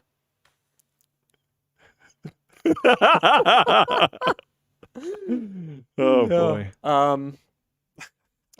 So we made it, I think. Yeah. There's still plenty of time for this to explode. We got to completion. Yeah, we're I mean, we're going all the way in. We're in deep right now. Yeah. I've been very transparent with you guys about how deeply reinvested Yvonne and I are right now. Yeah, business is throbbing. Yeah. We have 10 million in debt on the lab. More actually, I'm rounding. Okay, we're at the point where you actually round to round tens of millions. Okay, so we're 10 million in on the lab. We are in debt on the lab, and then all of our cash is deployed in inventory for screwdriver and backpack, which is 100,000 units of screwdriver and 40,000 units of backpack. So, like, we're all in again. Fortunately, if this is anything to go by, the worst case scenario is we can just sell all the screwdrivers and backpacks at a loss, and we'll manage to get rid of them. Because the velocity on stealth hoodie sales does not appear to be... yeah, you guys probably didn't have to go quite to 50%. You know. I don't know, man. It was a Thursday afternoon, and I was tired, and Nick was just like... get rid of it. Or no, Wednesday afternoon. It was hump day. And I was like, I don't know, Nick. Sure, yeah, okay. So we did it. We did a thing. Yeah, it is what it is. Look, you gotta be kind of wild and crazy sometimes. And it's like a 3-year-old product. You gotta get in there. You gotta try new We've things. got new stuff coming. I want to be very upfront about that. You gotta be creative in the business room. Yeah, exactly. Jake B asks, really? You know you don't have to send merch messages. You can just talk into your mic. It's just great merch that I want. Hey, LMG, I'm an avid biohacker, implants, and would love to see you guys discuss the topic, possibly in regards to Linus's house. I'm excited for the new Apex implant. No idea what that is, but apparently you're hoping to use it as a password manager. I've actually wanted to get an RFID chip in my palm for quite some time. I hate pulling out my phone to scan to come into the building here and stuff like that. I'm into it, but we had actually planned to do a trip down to Seattle to a place that does them. Right, early 2020, and I think you guys know what probably happened to those plans. I do with early you. 2019, whenever the COVID pandemic thing happened, early 2020. So the border was like closed for a year and a half, and we didn't do it. But I'm down. I'm in. Yeah, I'm down. There were a bunch of people. We were just all going to go down and do it. I remember talking about this, forever ago. I've always been very interested by the field of biohacking, but have never dove into it. I've heard stories of people putting like magnets in their fingertips so that they can like basically gain a magnetic sense, like they can detect magnetic fields because it will pull on their fingertips. Mm-hmm. It's kind of spooky at the same time, but like I would just really play interesting. with it over and over and over again endlessly, I would just do this all day. I think they're like really weak on purpose, but because for obvious reasons. But yeah, I mean, there's a bunch of really cool stuff in that field. Just have never actually committed. Scott G, my FP8s are doing pretty well because they're my backup pair, but my AirPods Pros are starting to have a little bit less battery life. Less than you'd think because I'm on my third pair of them because I lost a couple. I thought they'd turn up in the move. I was sure they were at my house, but they apparently were not. Wow. Yep. Adam, what other hand tool, if any, would you consider making after the screwdriver? I think we'd want to do really good electronics tools. Like we'd want to do, tweezers and pry tools and things like that. Like I could definitely see us. I don't think we'd want to compete at like a budget price point. That's not really our brand. I was just going to say, having tweezers that you can like, that aren't super and like kind of annoying to handle would be sweet. Yeah, just like a really nice pair. It's going to come down to pretty much stuff that I want to be better. I hate most of the like needle nose pliers that I've ever used. Like a really nice pair of needle nose pliers. Yeah, I'd be down to do something like. I don't know. We're gonna see. We're gonna see. Not a hammer. Dylan Canady says AirPods Pro have Find My. Just use that to track them. Only works if they have battery. Yeah, fun fact. And if you had them paired to your iPhone, if I recall correctly, because I was trying to find them recently and I couldn't figure out how to do it from an Android phone if you didn't have it paired to the iPhone. Do we have any other topics that we wanted to hit? Oh, PCIe 7.0 was just announced, and it's going to be a fast one, ladies and gentlemen. Although PCIe 5 is just starting to trickle out into the real world, the fine folks over at PCI SIG have unveiled the specs for the PCIe 7.0 standard. It's fast. It'll do 512 gigabytes per second, 8 times the speed of PCIe 5.0. Really? 2 times what PCIe 6 will bring. So PCIe 6 is quadrupling speed instead of doubling? This is madness. Of course, 512 gigabytes a second will be for 16x connectors, and in real life, the performance won't be that high. But what that means is a single PCIe 7.0 lane will give us the same bandwidth as a full-blown PCIe Gen 4 16x slot. Wow. PCIe 5.0 SSDs are just starting to come out with speeds of 13 gigabytes a second, so maybe over 100 gigabytes a second could actually happen on a single SSD. I mean, NAND flash is going to have to come a long way before we're going to see anything like that, but who knows? Man, yeah, Anthony writes, if you could get an external GPU adapter like the Beast NVMe thing to work with PCIe Gen 7, that'd be hilarious. You could run like a full fat desktop GPU, full speed on your laptop like storage slot. Or if we saw, a Steam Deck of the future with PCIe even Gen 5 or Gen 6 by that point. I worry that these generations of PCIe are not even really going to make their way into the consumer space, though. A, we don't need it. No, honestly, we really don't need it. And B, I have to imagine that the power requirements just wouldn't make sense, particularly for mobile.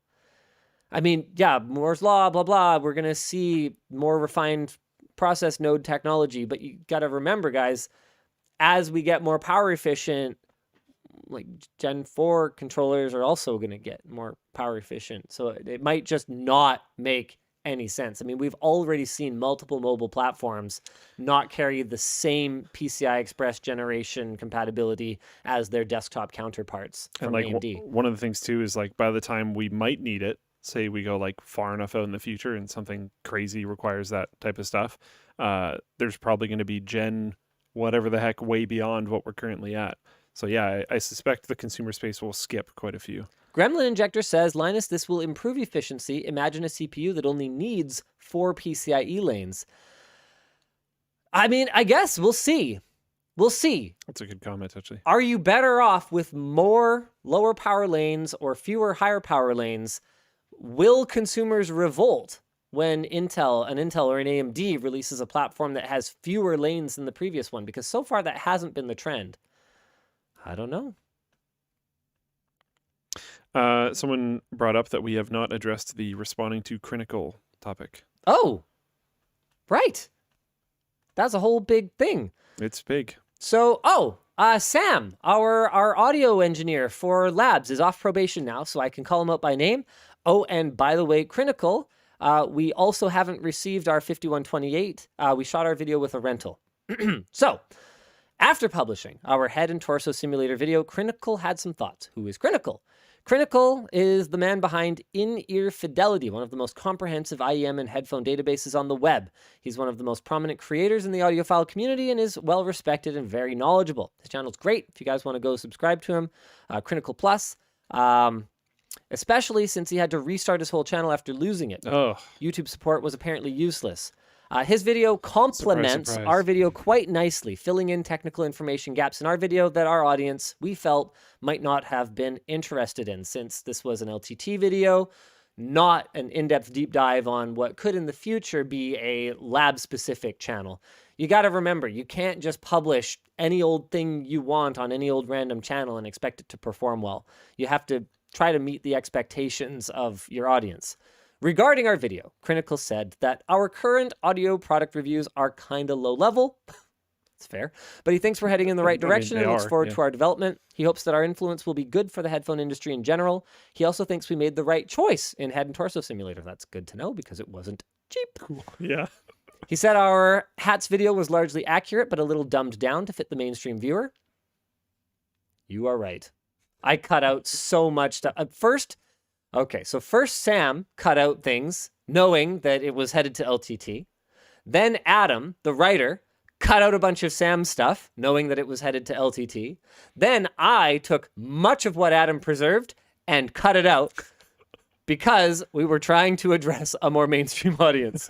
So Crinacle, you're right.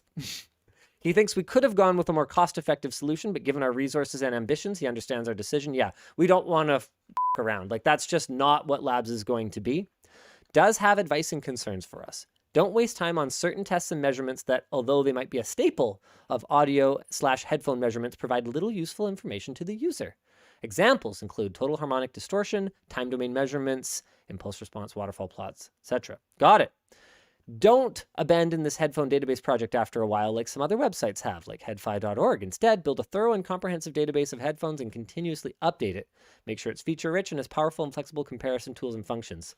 You ready? That's the goal. That is the goal, but it's going to take, well, Luke's hiring right now, isn't he? Yeah, he is. Sure am. Don't publish sound demos. Interesting. Where you play samples of the audio output from each headphone for users to listen to. Crinacle says, basically it would be like judging the color accuracy of a TV while wearing colored glasses, so you can't really tell how each headphone would sound on your head. It's only a relative comparison. This contains Sam's response, which I have not read yet, but I do have my own thoughts about that. I will read Sam's response first. We agree that frequency response sound demos are only valid for relative comparisons and not for absolute comparisons.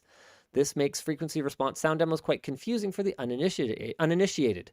If we decide to publish frequency response sound demos, we will make sure that their limitations are very, very clear. However, there are other types of sound demos that can be quite useful, like active noise cancellation or isolation sound demos, as well as leakage and microphone headset sound demos. Crinacle approves of these last few. Yeah, I mean, I think this is something that I'm going to butt heads with the Labs team about often, because I do have a tendency to want to at least give people who don't understand technical documentation something to look at that might tell them something, anything.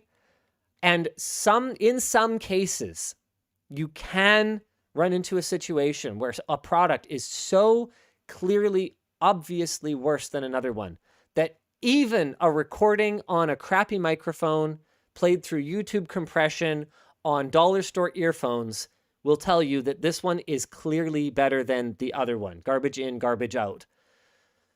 So,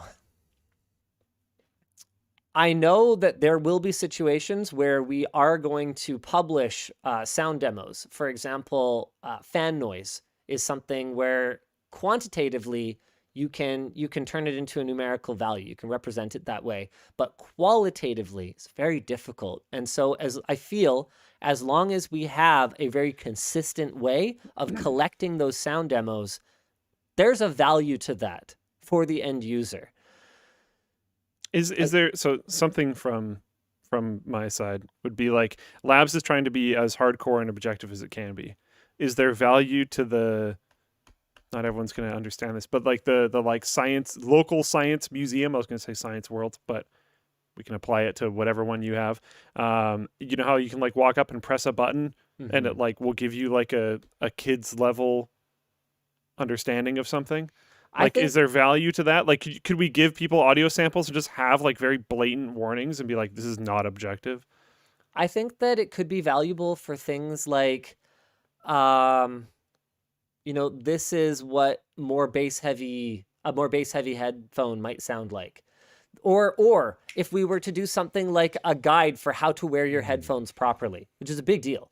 Like if you have a leak in a closed back headphone, I mean, good luck getting any bass response out of it, right? So if we had something like demos of here's what your headphones might sound like when they're not sealed correctly like this, or here's what your headphone might sound like if you're wearing it too far forward, I think something like that could have a ton of value. But in that case, you're comparing apples to apples. You're only changing one variable at a time. You're also hoping that they're wearing it properly in the first place. Well, no, because it's relative. It is relative. So the recording would still reflect some of those changes. It's just the recording of wearing it properly won't sound proper if they're not wearing it properly. Legitsu says, Linus arguing with the very people he hired because he has no clue what he's talking about is confusing. No, you're the only one who's confused. I'm not arguing with them. I'm saying that we are definitely going to have to find a middle ground where we are able to represent the differences between products in a way that normies can understand, and while also staying true to our mission, which is to provide objective empirical data. And there has to be a very, very clear line between the two as well, which is, it's going to be interesting. Communicating results and things like that is very difficult. Snow Skeleton over on Floatplane chat seems to understand a little better and says relative can still be valuable. If you have a recording of a headset that I know and like and play the same sounds on a different set, I can get some sense for the differences based on my knowledge of a previous set. Yeah, it's not scientific at all. And frankly, we wouldn't want you to make a purchase decision based on that. I mean, we could even just say that much. It'd have to be like super, super clear. I think disclaiming it, and just saying this is for, you basically go psychic on it. You say this is for entertainment purposes only. This is the scientific data. This is for entertainment purposes only. I would be comfortable publishing it. At the end, Crinacle jokes that if our headphone test engineer insists on publishing sound demos, we should fire him. I had actually only just read that now, so apparently maybe we should fire me. It's one of those things where I understand both the purist point of view and I also understand the users who just want that resource, whether it's a flawed data point or not. And it feels honestly a lot like arguing with YouTube about the dislike button. They say, well, it's not a good indicator of video quality and most users don't rely on it anyway because comments is so much better, blah, blah, blah, blah, blah. There's so much interpretation that needs to be done in order to utilize this signal that as an end user, you couldn't possibly do it. And I'm sitting here going, I can do it just fine. And I would like to have it.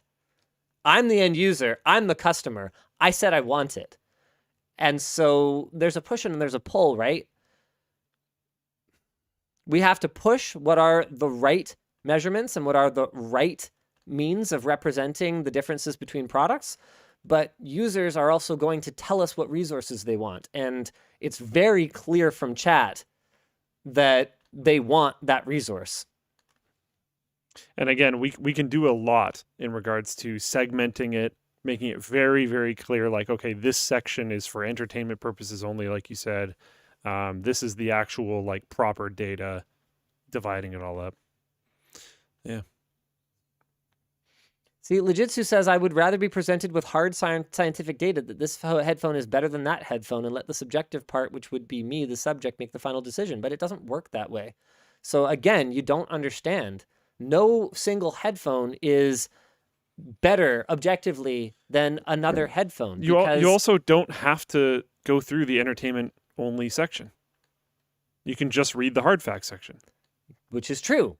But the thing that I want to clarify here is that we all are so different. Our physiology is so different that the best performing headphone for me is not necessarily the best performing headphone for you. This is something that we did discuss in the video. And the dummy head it's an average. It's designed based on an average of a whole bunch of people. No one of those individual people was that average. It's literally just a nice to know figure that you're collecting from it. There is no objectivity here. That's the challenge.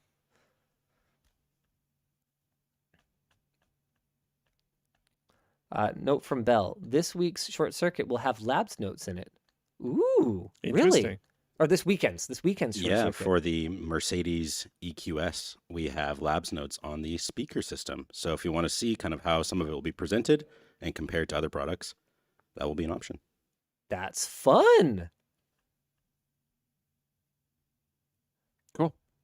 Anyways, I think I haven't watched the video, but from looking at the back and forth, it sounds like both sides are super level-headed, and there's some really cool feedback, and that's awesome. Yeah. It's actually really exciting to have like pinnacle figures of various industries stepping up and being excited about us doing this and giving advice as well, because like, yeah, we don't know everything, and we want to make sure that we are taking the right and we'll steps. make mistakes. Yeah. Joshua says, what is the priority for things to be tested in LTT labs? Whatever we can do well. I've been asked this a lot internally as well. Like, what are we hiring for? And the answer is we're hiring the best people. And whatever it is that they happen to be experts in, well, that's what we're going to test first. Yeah. It's just going to be that simple. So we found an excellent candidate for audio. We have an excellent candidate for keyboards. We have, what else can I announce yet? You know what? I'm going to leave it there for now. I'll leave it there for now because those guys are off probation. All right. Andrew asks, how do you like the Ubiquiti Unify Protect setup in your new house? It looked like you went with 2 NVRs instead of an NVR Pro. Why? Jake set it up that way. I believe it was just because of it being difficult to get our hands on an NVR Pro. As for how much I like it, it's very, very, very, very expensive. But the benefit is that I'm very unlikely to get rug pulled later on and have functionality turned off if I refuse to pay for a subscription service. So there's no ongoing cost. It's one time and forget about it. Also, Ubiquiti is a great partner and didn't charge me for it. So there wasn't even that drawback. But the image quality is, mwah, it's so good. So good. And the app is getting better. It's a lot better now than it was. There's still definitely room for improvement, but it's getting so much better, and it's happening at a very reasonable pace, a good pace. Oh, I guess you can read these now that you've kind of caught up on the incoming merch messages. Hey, Bill? I did get a bit of a breather. First one here is from Steve. The industry seems to be moving towards ARM processors. What do you think this will do to old games? Mac's M1 Rosetta works good, but history says Apple will axe it. What do you think will happen in the PC space? Wow. This is going to be one of those things that haunts me, I think. But in that context, I don't see an end for x86 in gaming. I know, right? How are you going to emulate x86? People have emulated other funky stuff. Yeah, but how are you going to play like freaking Doom Eternal? I don't know. I don't have an answer for you. Emulated. Like, it's not. But I mean, maybe in PCIe Gen 11. Yeah, like that's what I'm talking. It might be that far ahead. Like, I don't know. Yeah, it's a little weird, but we'll see. Dash D asks, oh, sorry, go ahead. That's your job. What's the best way to handle a hot PC in a room you can't air condition over the summer? Ducting. Yeah. He's not wrong. We should do a video on that. Have we not? We haven't done a video on just like ducting and intake. Like, man, for under $50. Yeah, pretty cheap. Okay, you can get some ducting, a fan, some tape, and you can considerably cool your room in the summer. And like if you do it properly, like if you get actual ducting and stuff, it won't even look like that bad. It'll look pretty bad. It's going to look bad. If I do it, But it'll look bad. you can also do it with cardboard for basically nothing. That will look bad, Yeah. but it'll work. Or do what Taryn did and just have it outside of your room, like his Intel upgrade video. Yeah, that also works. Ducting to cool your PC. He's making a note. Room. Yeah. Yeah, we're totally going to do that video. While you type that down, from Avrohom, sorry if that's wrong, do you think it's a good idea to use port forwarding to remotely access my NAS? If not, is there a more secure way you can recommend? I'll let Luke handle this one. I know Um, that having open ports is generally not the best. An alternative, that I do not have. it depends on how their NAS is set up. It depends on how they want to access it. Like there's a lot more that I would need to know.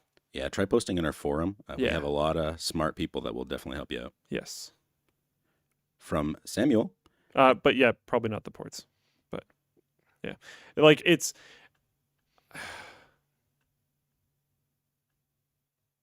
I don't know. Anytime you open it up at all, there's going to be security problems, which is why I don't really want to say something. But like remoting in is a solution. Having a private VPN is a solution. That's how a lot of companies do that type of stuff.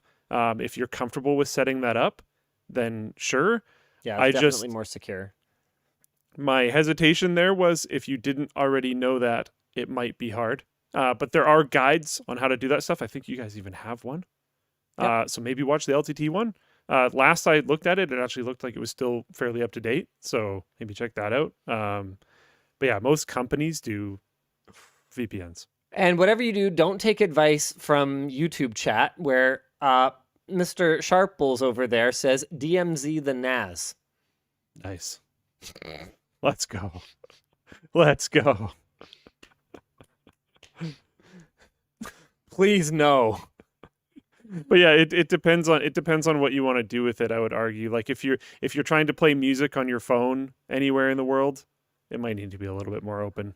iTech Cat asks, with Linus's workstation as a rack server and his rack at home to draw the noise and heat away from where he works in games, does that mean he could just log into his workstation from different stations, like one day in the office, next from the comfort of his bed? Okay, so the way that's set up is with optical DisplayPort and USB connections.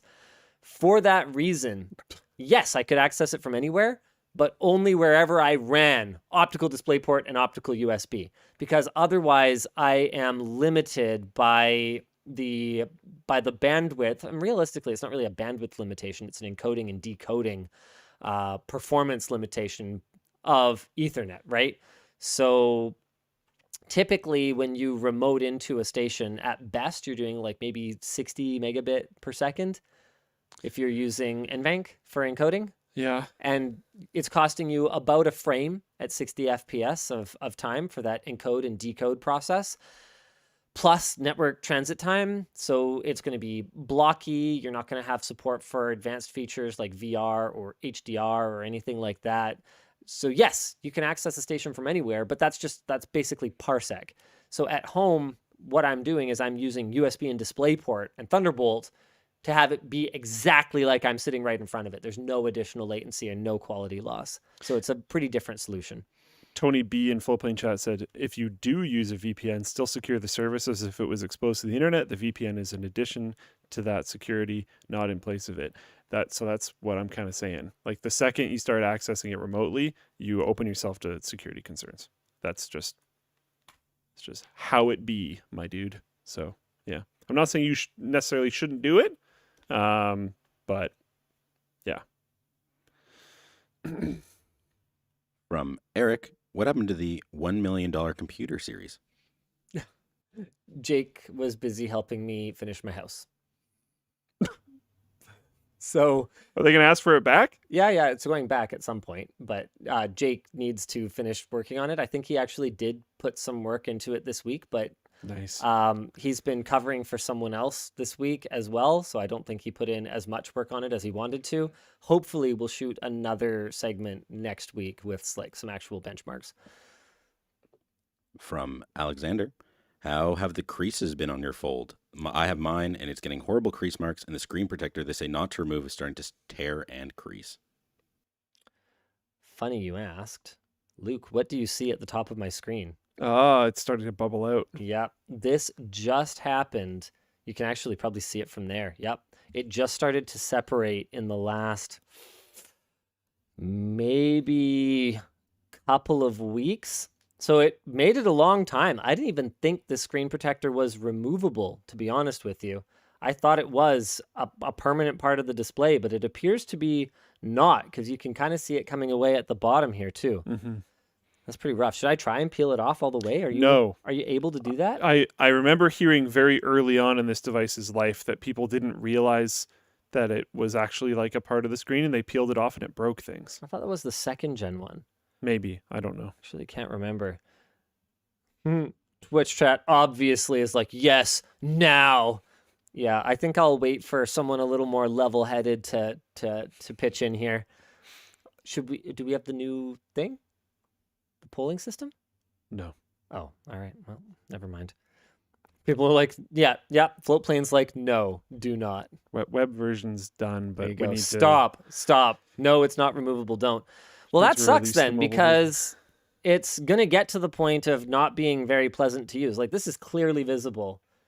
Oh, that's terrible, actually. Yeah, like it's off. Okay, that one's kind of hard to see from there, but You have like the worst bump.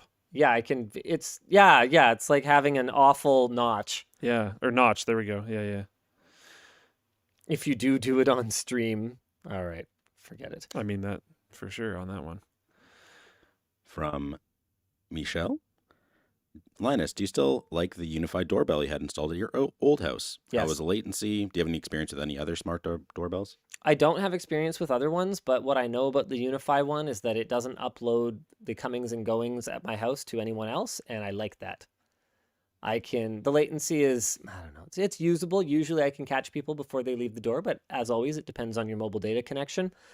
The feature that was missing at the beginning that drove me crazy is the ability to replay with one touch, the person coming and going. So a lot of the time, if I took 30 seconds to get to the notification, I would have to go painstakingly scrub and try and find the exact moment that someone came to the door, and it wasn't very good at expanding and shrinking the timeline back then, but it's really good now. So you can either look at it live and talk to them immediately, or you can go back to the event and just see what it was, because a lot of the time it's just someone coming up, ringing the doorbell, leaving a package, and going. From Micah, we've actually gotten this question a few times. Do you have any thoughts on the Matter smart home ecosystem? Yeah, I'm super stoked on it, but it's not ready yet. So for all the good it does me, I mean, that's the thing about technology, right? Is you can keep waiting for the next big thing around the corner, or at some point you just have to buy something and enjoy it. So that's what I decided to do. I went Z-Wave, and we'll see how that goes.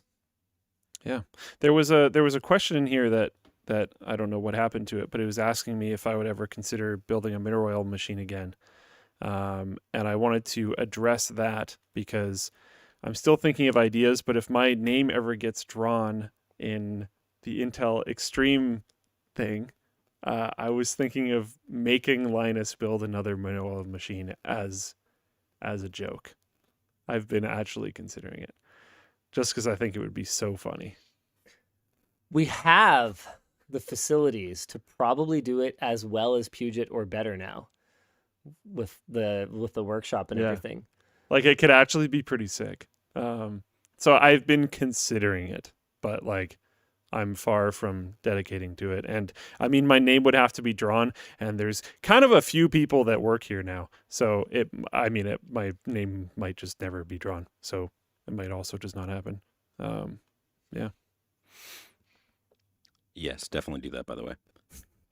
Somebody suggested a desk mineral oil PC. So you can just combine both of Linus's least favorite types of builds. Oh, no. The amount of places that could start leaking. That's no, not that. One of the really nice things about fish tanks is you usually try to find ones that are solid piece on the bottom, so that there isn't like a Yeah. seal point. That's often a very notable benefit. Use 3M Novec. I mean, I guess if I'm getting the company to pay for it, I don't think you'll be able to afford it. probably not. Not in that. Yeah, It's that stuff's so expensive. crazy expensive. There are some other alternative stuff these days that isn't as expensive as Novec. I would dive into it more if we were actually doing it. But yeah. From Exode, have you guys heard anything about eLeap OLED technology that came out about a month or so ago? No, but I saw this merch message ahead of time, so I pulled up an article about it. Apparently it's from Japan Display Inc. It allows much, much brighter OLEDs and with better longevity, and apparently it's not just a lab experiment. This is actual display technology that they are ready to start shipping sooner rather than later. It sounds really exciting. Sounds like between QD OLED from Samsung and LG juicing up their existing OLED and Japan Display unveiling this new method of making OLED TVs, that things are about to get, competition's about to get fierce, which is always good. It's good for pricing for the consumer. Very good. So I'm jacked. From Aaron, hello Linus and Luke. Hope the new house construction is going smoothly. What are your thoughts on manufactured moving to smart bulbs and Internet of Things in terms of cybersecurity? It's bad, but I want to try it, It's like a problem. so I'm going to do it, basically. IoT botnets, IoT botnets, IoT botnets. From Christopher, have you seen all the new stuff from Aya, the Slide, Neo 2, Flip, etc.? Yes, what can I say? Yes. Yes. What's the Flip? Oh, they're doing so much right now. I cannot figure out how they have all the money that they need to Yeah. work on all these projects. They've got an Indiegogo campaign going right now for, which one is it? I can't remember which one, but there's a campaign running right now. I'll just check my WeChat Clamshell here. Windows handheld.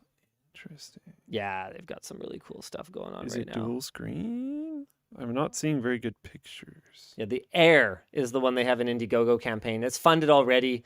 As far as I can tell, it's less about actually getting funding and more Marketing. about taking pre-orders and marketing and all that kind of stuff. The Air looks pretty sick. I'm looking forward to checking that out. I think they should start doing it on their own site so they can stop paying Indiegogo for doing almost nothing. But that's just my opinion. Kitty in Floatplane Chat says, "Hey Linus and Luke, hear me out. Solid block of acrylic machined out." I've had a lot of funky ideas. I was thinking potentially even custom glass. Can you get a solid block of acrylic? Probably. I don't know. Solid acrylic blocks. I mean, here, let's learn, shall we? I mean, that thing looks big. I don't know. I can never tell. This is 1 by 1 by 1 inch. Like, I want a big one. Like, that would be heavy, you know? At a certain point, even just, cheap, crappy acrylic or whatever gets heavy. Lucite block. Okay, this is all just like cute little decorative stuff. Okay, large acrylic block. Acrylic cylinders up to 8 feet in size. Now we're talking.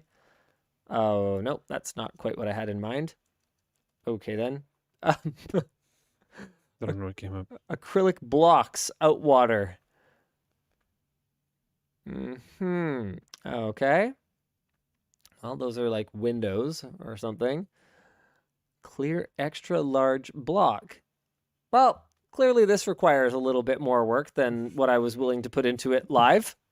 Acrylic can apparently also be cast. Cool.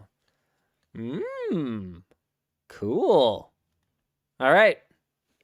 As a follow-up to the Ionia question and you pulling it out earlier, have you still been using the Steam Deck? I prefer the Aya Neo. I like the smaller, more compact shape of it. One thing that's really cool about the Steam Deck, though, is the way that the thermal mod that we did on it unlocks extra performance. That was pretty sick. But yes, I've been using the Ioneo Pro. I forget, is that what this one's called? Ioneo Next Pro. Sorry, that's the one that I've been using. And a big part of it, honestly, is that I'm just lazy. I don't like setting things up more than once. And the OS drive that I have in there is one of those 8 terabyte Sabrent ones. So I can just dump absolutely everything onto it. Emulated games, Steam games, whatever. It's all just dumped onto here. I never have to think about it. I don't set it up again. Each Ioneo, I just pull it out and put it into the next one. That's pretty sweet. So I got a system here. That's cool. In that same beat, there was a question for Luke. Did you cancel your Steam Deck pre-order, or have you been tempted by Aya products? I actually have been tempted by Aya products for some reasons that honestly shouldn't necessarily matter too much, but I think aesthetically they just look awesome. Like that retro one you showed off, was so cool. It was just sweet. They're just kind of nerds. They are geeks or whatever the right term is. You can tell. Yeah. Just awesome. I have not canceled it. At this point, I'm not feeling super motivated to buy, but I've had a bunch of friends say hey, I would pay the purchase cost if you could get it for me. And I'm like, okay, well, I'll hold my reservation. I'm not going to You gonna scalp it? No. You gonna scalp it, Luke? No, I'm not going to scalp You gonna be a filthy, dirty, rotten, ugly, awful, stinky scalper? We got a little specific there at the end. No, but I might I don't think you're ugly. Thank you. It's appreciated. But yeah, it's very likely I'll hand it off to someone else in my life that was unable to get a reservation. So, yeah. Yeah, don't scalp, but just know I will pay double. I will.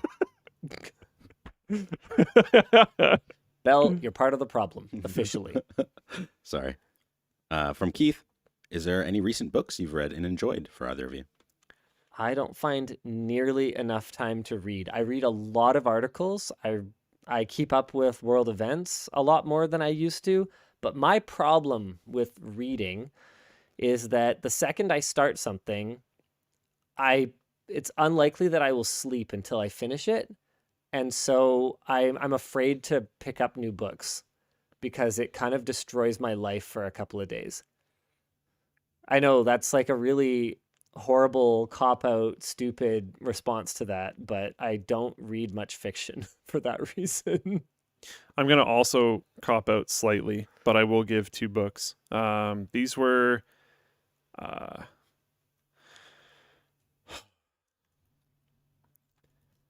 Tyler and I used to share book recommendations back in the day, and these were my 2 favorite ones that he ever suggested to me.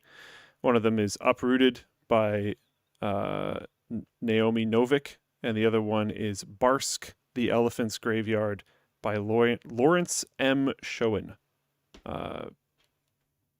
Those were some of the first books that he ever recommended to me, and they are both fantastic. I would highly recommend them. Oh. Matthew B says, I took the protector off my Fold 3 due to the same issue. It's basically just a normal protector. Just take it off slow. It's nothing inbuilt that ruins the display. Should I go for it? YOLO. Do it. We'll do it live. Yeet. Okay, we ready? I guess... Do you need a tool? Do you need something to help?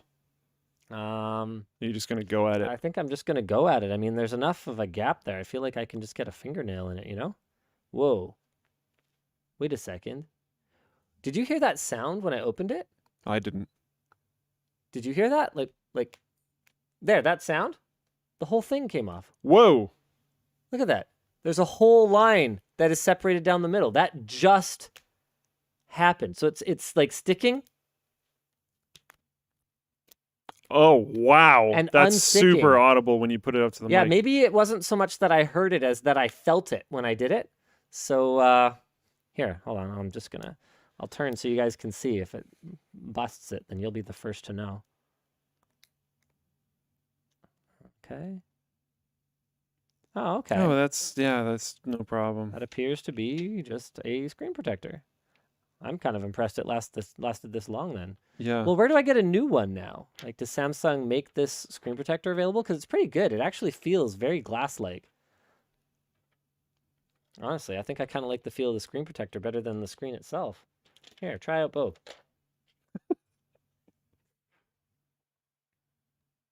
Yeah.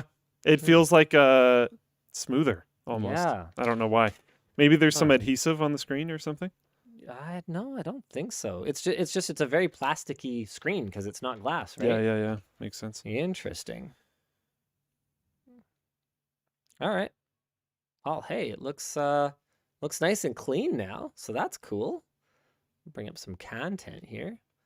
Oh, got some Bob's Burgers, I haven't seen the movie yet. I'm gonna go see it. There's a soon. movie? Yeah, there's a Bob's Burgers movie. I did not know. Yeah, Bob's Burgers sound like a moment right now.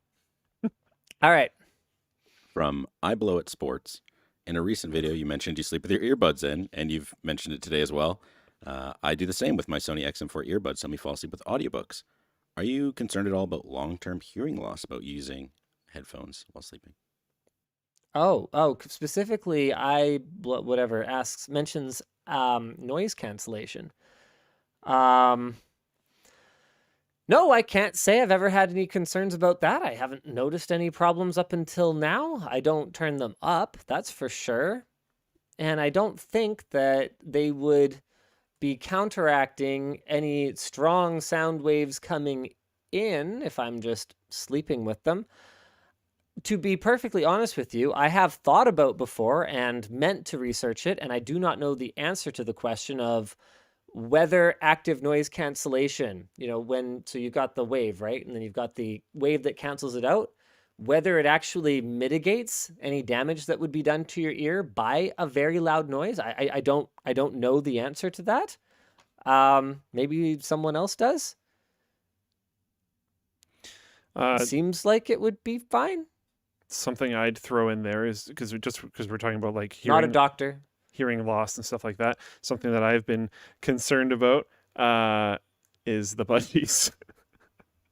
They can sometimes be really loud. Yeah. And they sit like right next to me all the time. So I've started to be concerned about that. I might be looking into, I don't want to because I love my headphones, but I might be looking into like closed back headphones or something to try to like isolate from a freaking bird. the budgies. They're often fine, but when they're like real amped up for whatever reason on some day and they're just like burp, burp, burp, burp, burp, just like sometimes constantly. when I call, they're just like it just, oh my goodness. Yeah. So when they're in like that mood, I get a little concerned because I think they can go up to like 70 decibels. Oh, I would say they're probably higher than that. Yeah, I don't know. I'm gonna look it up. Budgies. Oh, apparently, yeah, about 70. About 70, yeah. Wow, lovebirds will hit 83. Some birds can get really up there. I mean, they gotta get that love out there, I think the luck with the budgie is it's literally too small to produce any more noise. It's like physically incapable. They weigh 30 grams. Like there's only so much they can accomplish. Yeah. Wow. All right. Question here from Alex. Linus, have you made a decision on your main TV and your gaming monitor yet? Have you looked at the Sony A95K? There will be a video on that very soon. I can spoil it for you a little. The Sony is really, really nice. Like, wow, really nice. One of my Pro Arts died. One of my like super old school Pro Arts. Oh, really? Yeah. So one of them's still working, and then my like main gaming monitor is obviously fine. Yeah. One of the Pro Arts is out, and I don't like being down to two monitors. So I've been trying to figure out like, do I like splurge and get a new gaming monitor? Do you go big? Do I go big? Do you go multiple? Do I get a third again? If I get a third, if like I could cheap out and just buy like another 24-inch 1080p monitor for like nothing and just get a third monitor up again, that's probably fine. Like probably what he'll do. That's probably what I'll do. Because I was thinking about upgrading the gaming monitor, but I honestly like it has all the features that I really want right now. I like It's like 1440p gaming. 165 hertz, isn't it? Yeah. Yeah. 165 hertz, 1440p. They have 4K 240s now. I can't run most games at that anyways. No one can. Samsung has a display that'll do 4K 240 hertz. I'm Like, sitting here going, Sweet. What's that man, for? what can run that? Yeah, exactly. So like I think I still feel like my monitor is still at kind of a sweet spot. I have really liked 1440p and really high refresh rate, so it's fine. So yeah, I'll probably just buy a cheap extra monitor, but yeah. Just wait till you see the cutie OLED monitors. That Yeah. will spoil you forever. Yeah. They're really nice. Yeah. But then like those aren't really a thing, you know? Yeah, Right there's now? only one. Yeah. So like I think now is not the time. Yeah. From Kyle. Hi, Linus. What do you think about electric motorcycles like the Zero lineup? Any chance we'll see them on LTT or ShortCircuit? I wanted to like the Zero motorbike that I went and test drove. Here, hold on. I'm gonna bring it up and I'll see if I can find the one I test drove. I think, we've gotten to the point where range has gotten reasonable enough that they make sense. I think that Zero has some models that look really cool. This is the SRS. I believe it was like a year ago or 2 years ago model that I tried, but this was basically the one that I test drove. It is wicked fast. Where's the actual specs here? 140 foot-pounds of torque, 110 horsepower. There's an upgrade to a 17.3 kilowatt hour battery. Where's the acceleration? Top speed 124 miles an hour. You do not need to go faster than that. I will tell you that much, ladies and gentlemen. Full specs. Do they have like a 0 to 60 or anything like that in here? Range. Oh my goodness, where's your 0 to 60? Why do you not have a 0 to 60 like front and center? The only reason I can think of is because maybe it's bad. But the point is, it's very torquey. I actually walked into the dealership like with the money already, funding secured, like I had a combination of cash, debit, and credit that would allow me to just buy one, walk out that day. And I was going to just do it. And Yvonne was like, okay, you need to test drive it. I'm like, no, it's cool. And my bike is like, it needs a whole bunch of work. And I just want to sell it and start over with something fresh. I want to go electric. I want to be able to just like charge the bike, not go to the gas station. I hate going to the gas station on the bike. It's just a hassle because you got all your gear and everything. It just sucks. So I was like, yeah, I'm going to do it. Electric motorcycle. She's like, you need to test drive it. I'm like, I didn't make an appointment. I'll just buy it. Okay, turns out one of the people who worked there, one of the sales representatives, was a fan, was like, we'll find you an appointment. Because this was peak COVID times, right? So it must have been a year ago. And yeah, to book everything in advance. And there's only 3 people allowed in the store and blah, blah, blah, blah, blah, or whatever, right? So I take it out for the ride. And they put it in the equivalent of chill mode. I don't know. That's the Tesla terminology for it. But basically, it's not like super crazy torquey. They put it in chill mode, and I'm riding down the road, and I'm like, wow, this is really soulless. It's like boring. So I turn it up to whatever the next notch is, and then I turn it up another notch, and it's just sucks. So I got back to the dealership where they were expecting to take my money for a bike. And instead, I booked an appointment to bring in my SV650S. It's 2003. It's nothing special. It's worth like nothing now. To bring in my SV650S and spend more than it's actually worth on just getting it full, new tires, new chain. I needed a whole bunch of stuff. Brought it in, got it done up, and I've been happily riding it this season. So glad that I did not go for an electric bike.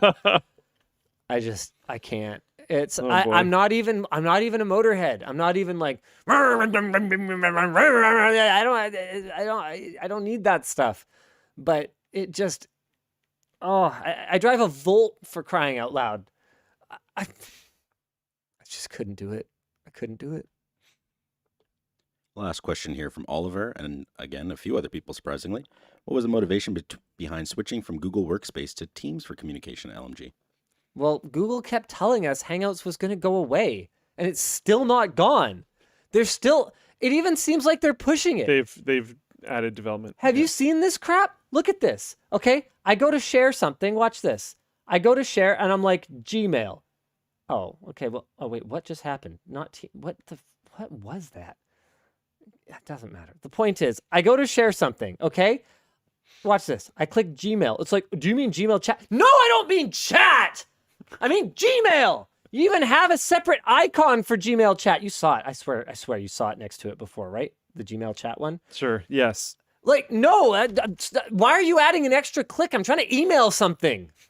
You are not chat anymore. You told me you're not chat anymore.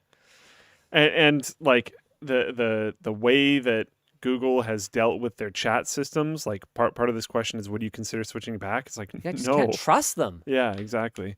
Because like moving an entire company to a new chat system is like really frustrating and genuinely has a cost to it. So like, no, you don't really want to do that. Would I have suggested Teams? No. Well, you tried Slack and it was a nightmare. I don't understand.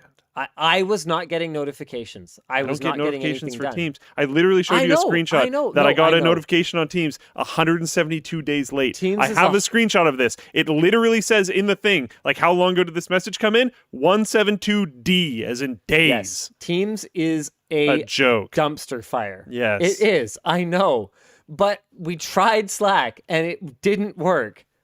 So I don't know what to tell you. We've also had a lot of notifications problem with Slack. I would say that recently it's been a lot better. But yeah, we had notification problems a lot in the past as well. Yeah, Lapsed Memory says Google had such a head start in the collab workspace and they just squandered it, really. It wasn't that long ago that Office 365 was a joke. And now, does anyone use anything else? Yeah, yeah. It's the same kind of thing with like MSN Messenger. Like Microsoft had Discord. And not just Discord. But, like, Microsoft Discord for had normies, like too. MySpace it's and probably pretty Facebook too. normies. MSN Yeah. Messenger had a social network. Yeah. They had everything. They could have owned everything. like actually. They just tossed it. I mean, while we're at it, Zune. Yeah. And I think that's it for the show today. Thank you guys very much for tuning in. We will see you again next week. Same bad time, same terrible channel. But you like it. You know you like it. Bye.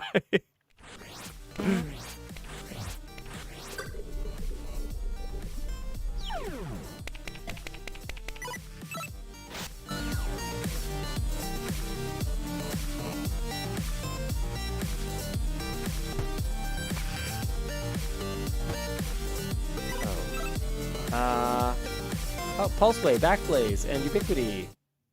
If you haven't got a stealth hoodie yet, there may even be sizes that are out of stock now. How many did I say we moved yesterday? 400? 500, yeah. 500? 500. Okay. In the last 2 days, out of the 1,800 we had left, we have moved Pretty much 1,700. 1685. If you want one of these, if you want one of the $30 stealth hoodie, yeah, those. What all the merch messages are about. Yeah. Do it this second. If you're watching the VOD, it's too late because they will be gone. Okay, for real, I'm ending the stream now. And please, for the love of all that's good, add something else to the cart, something profitable. Thank you. Okay, bye.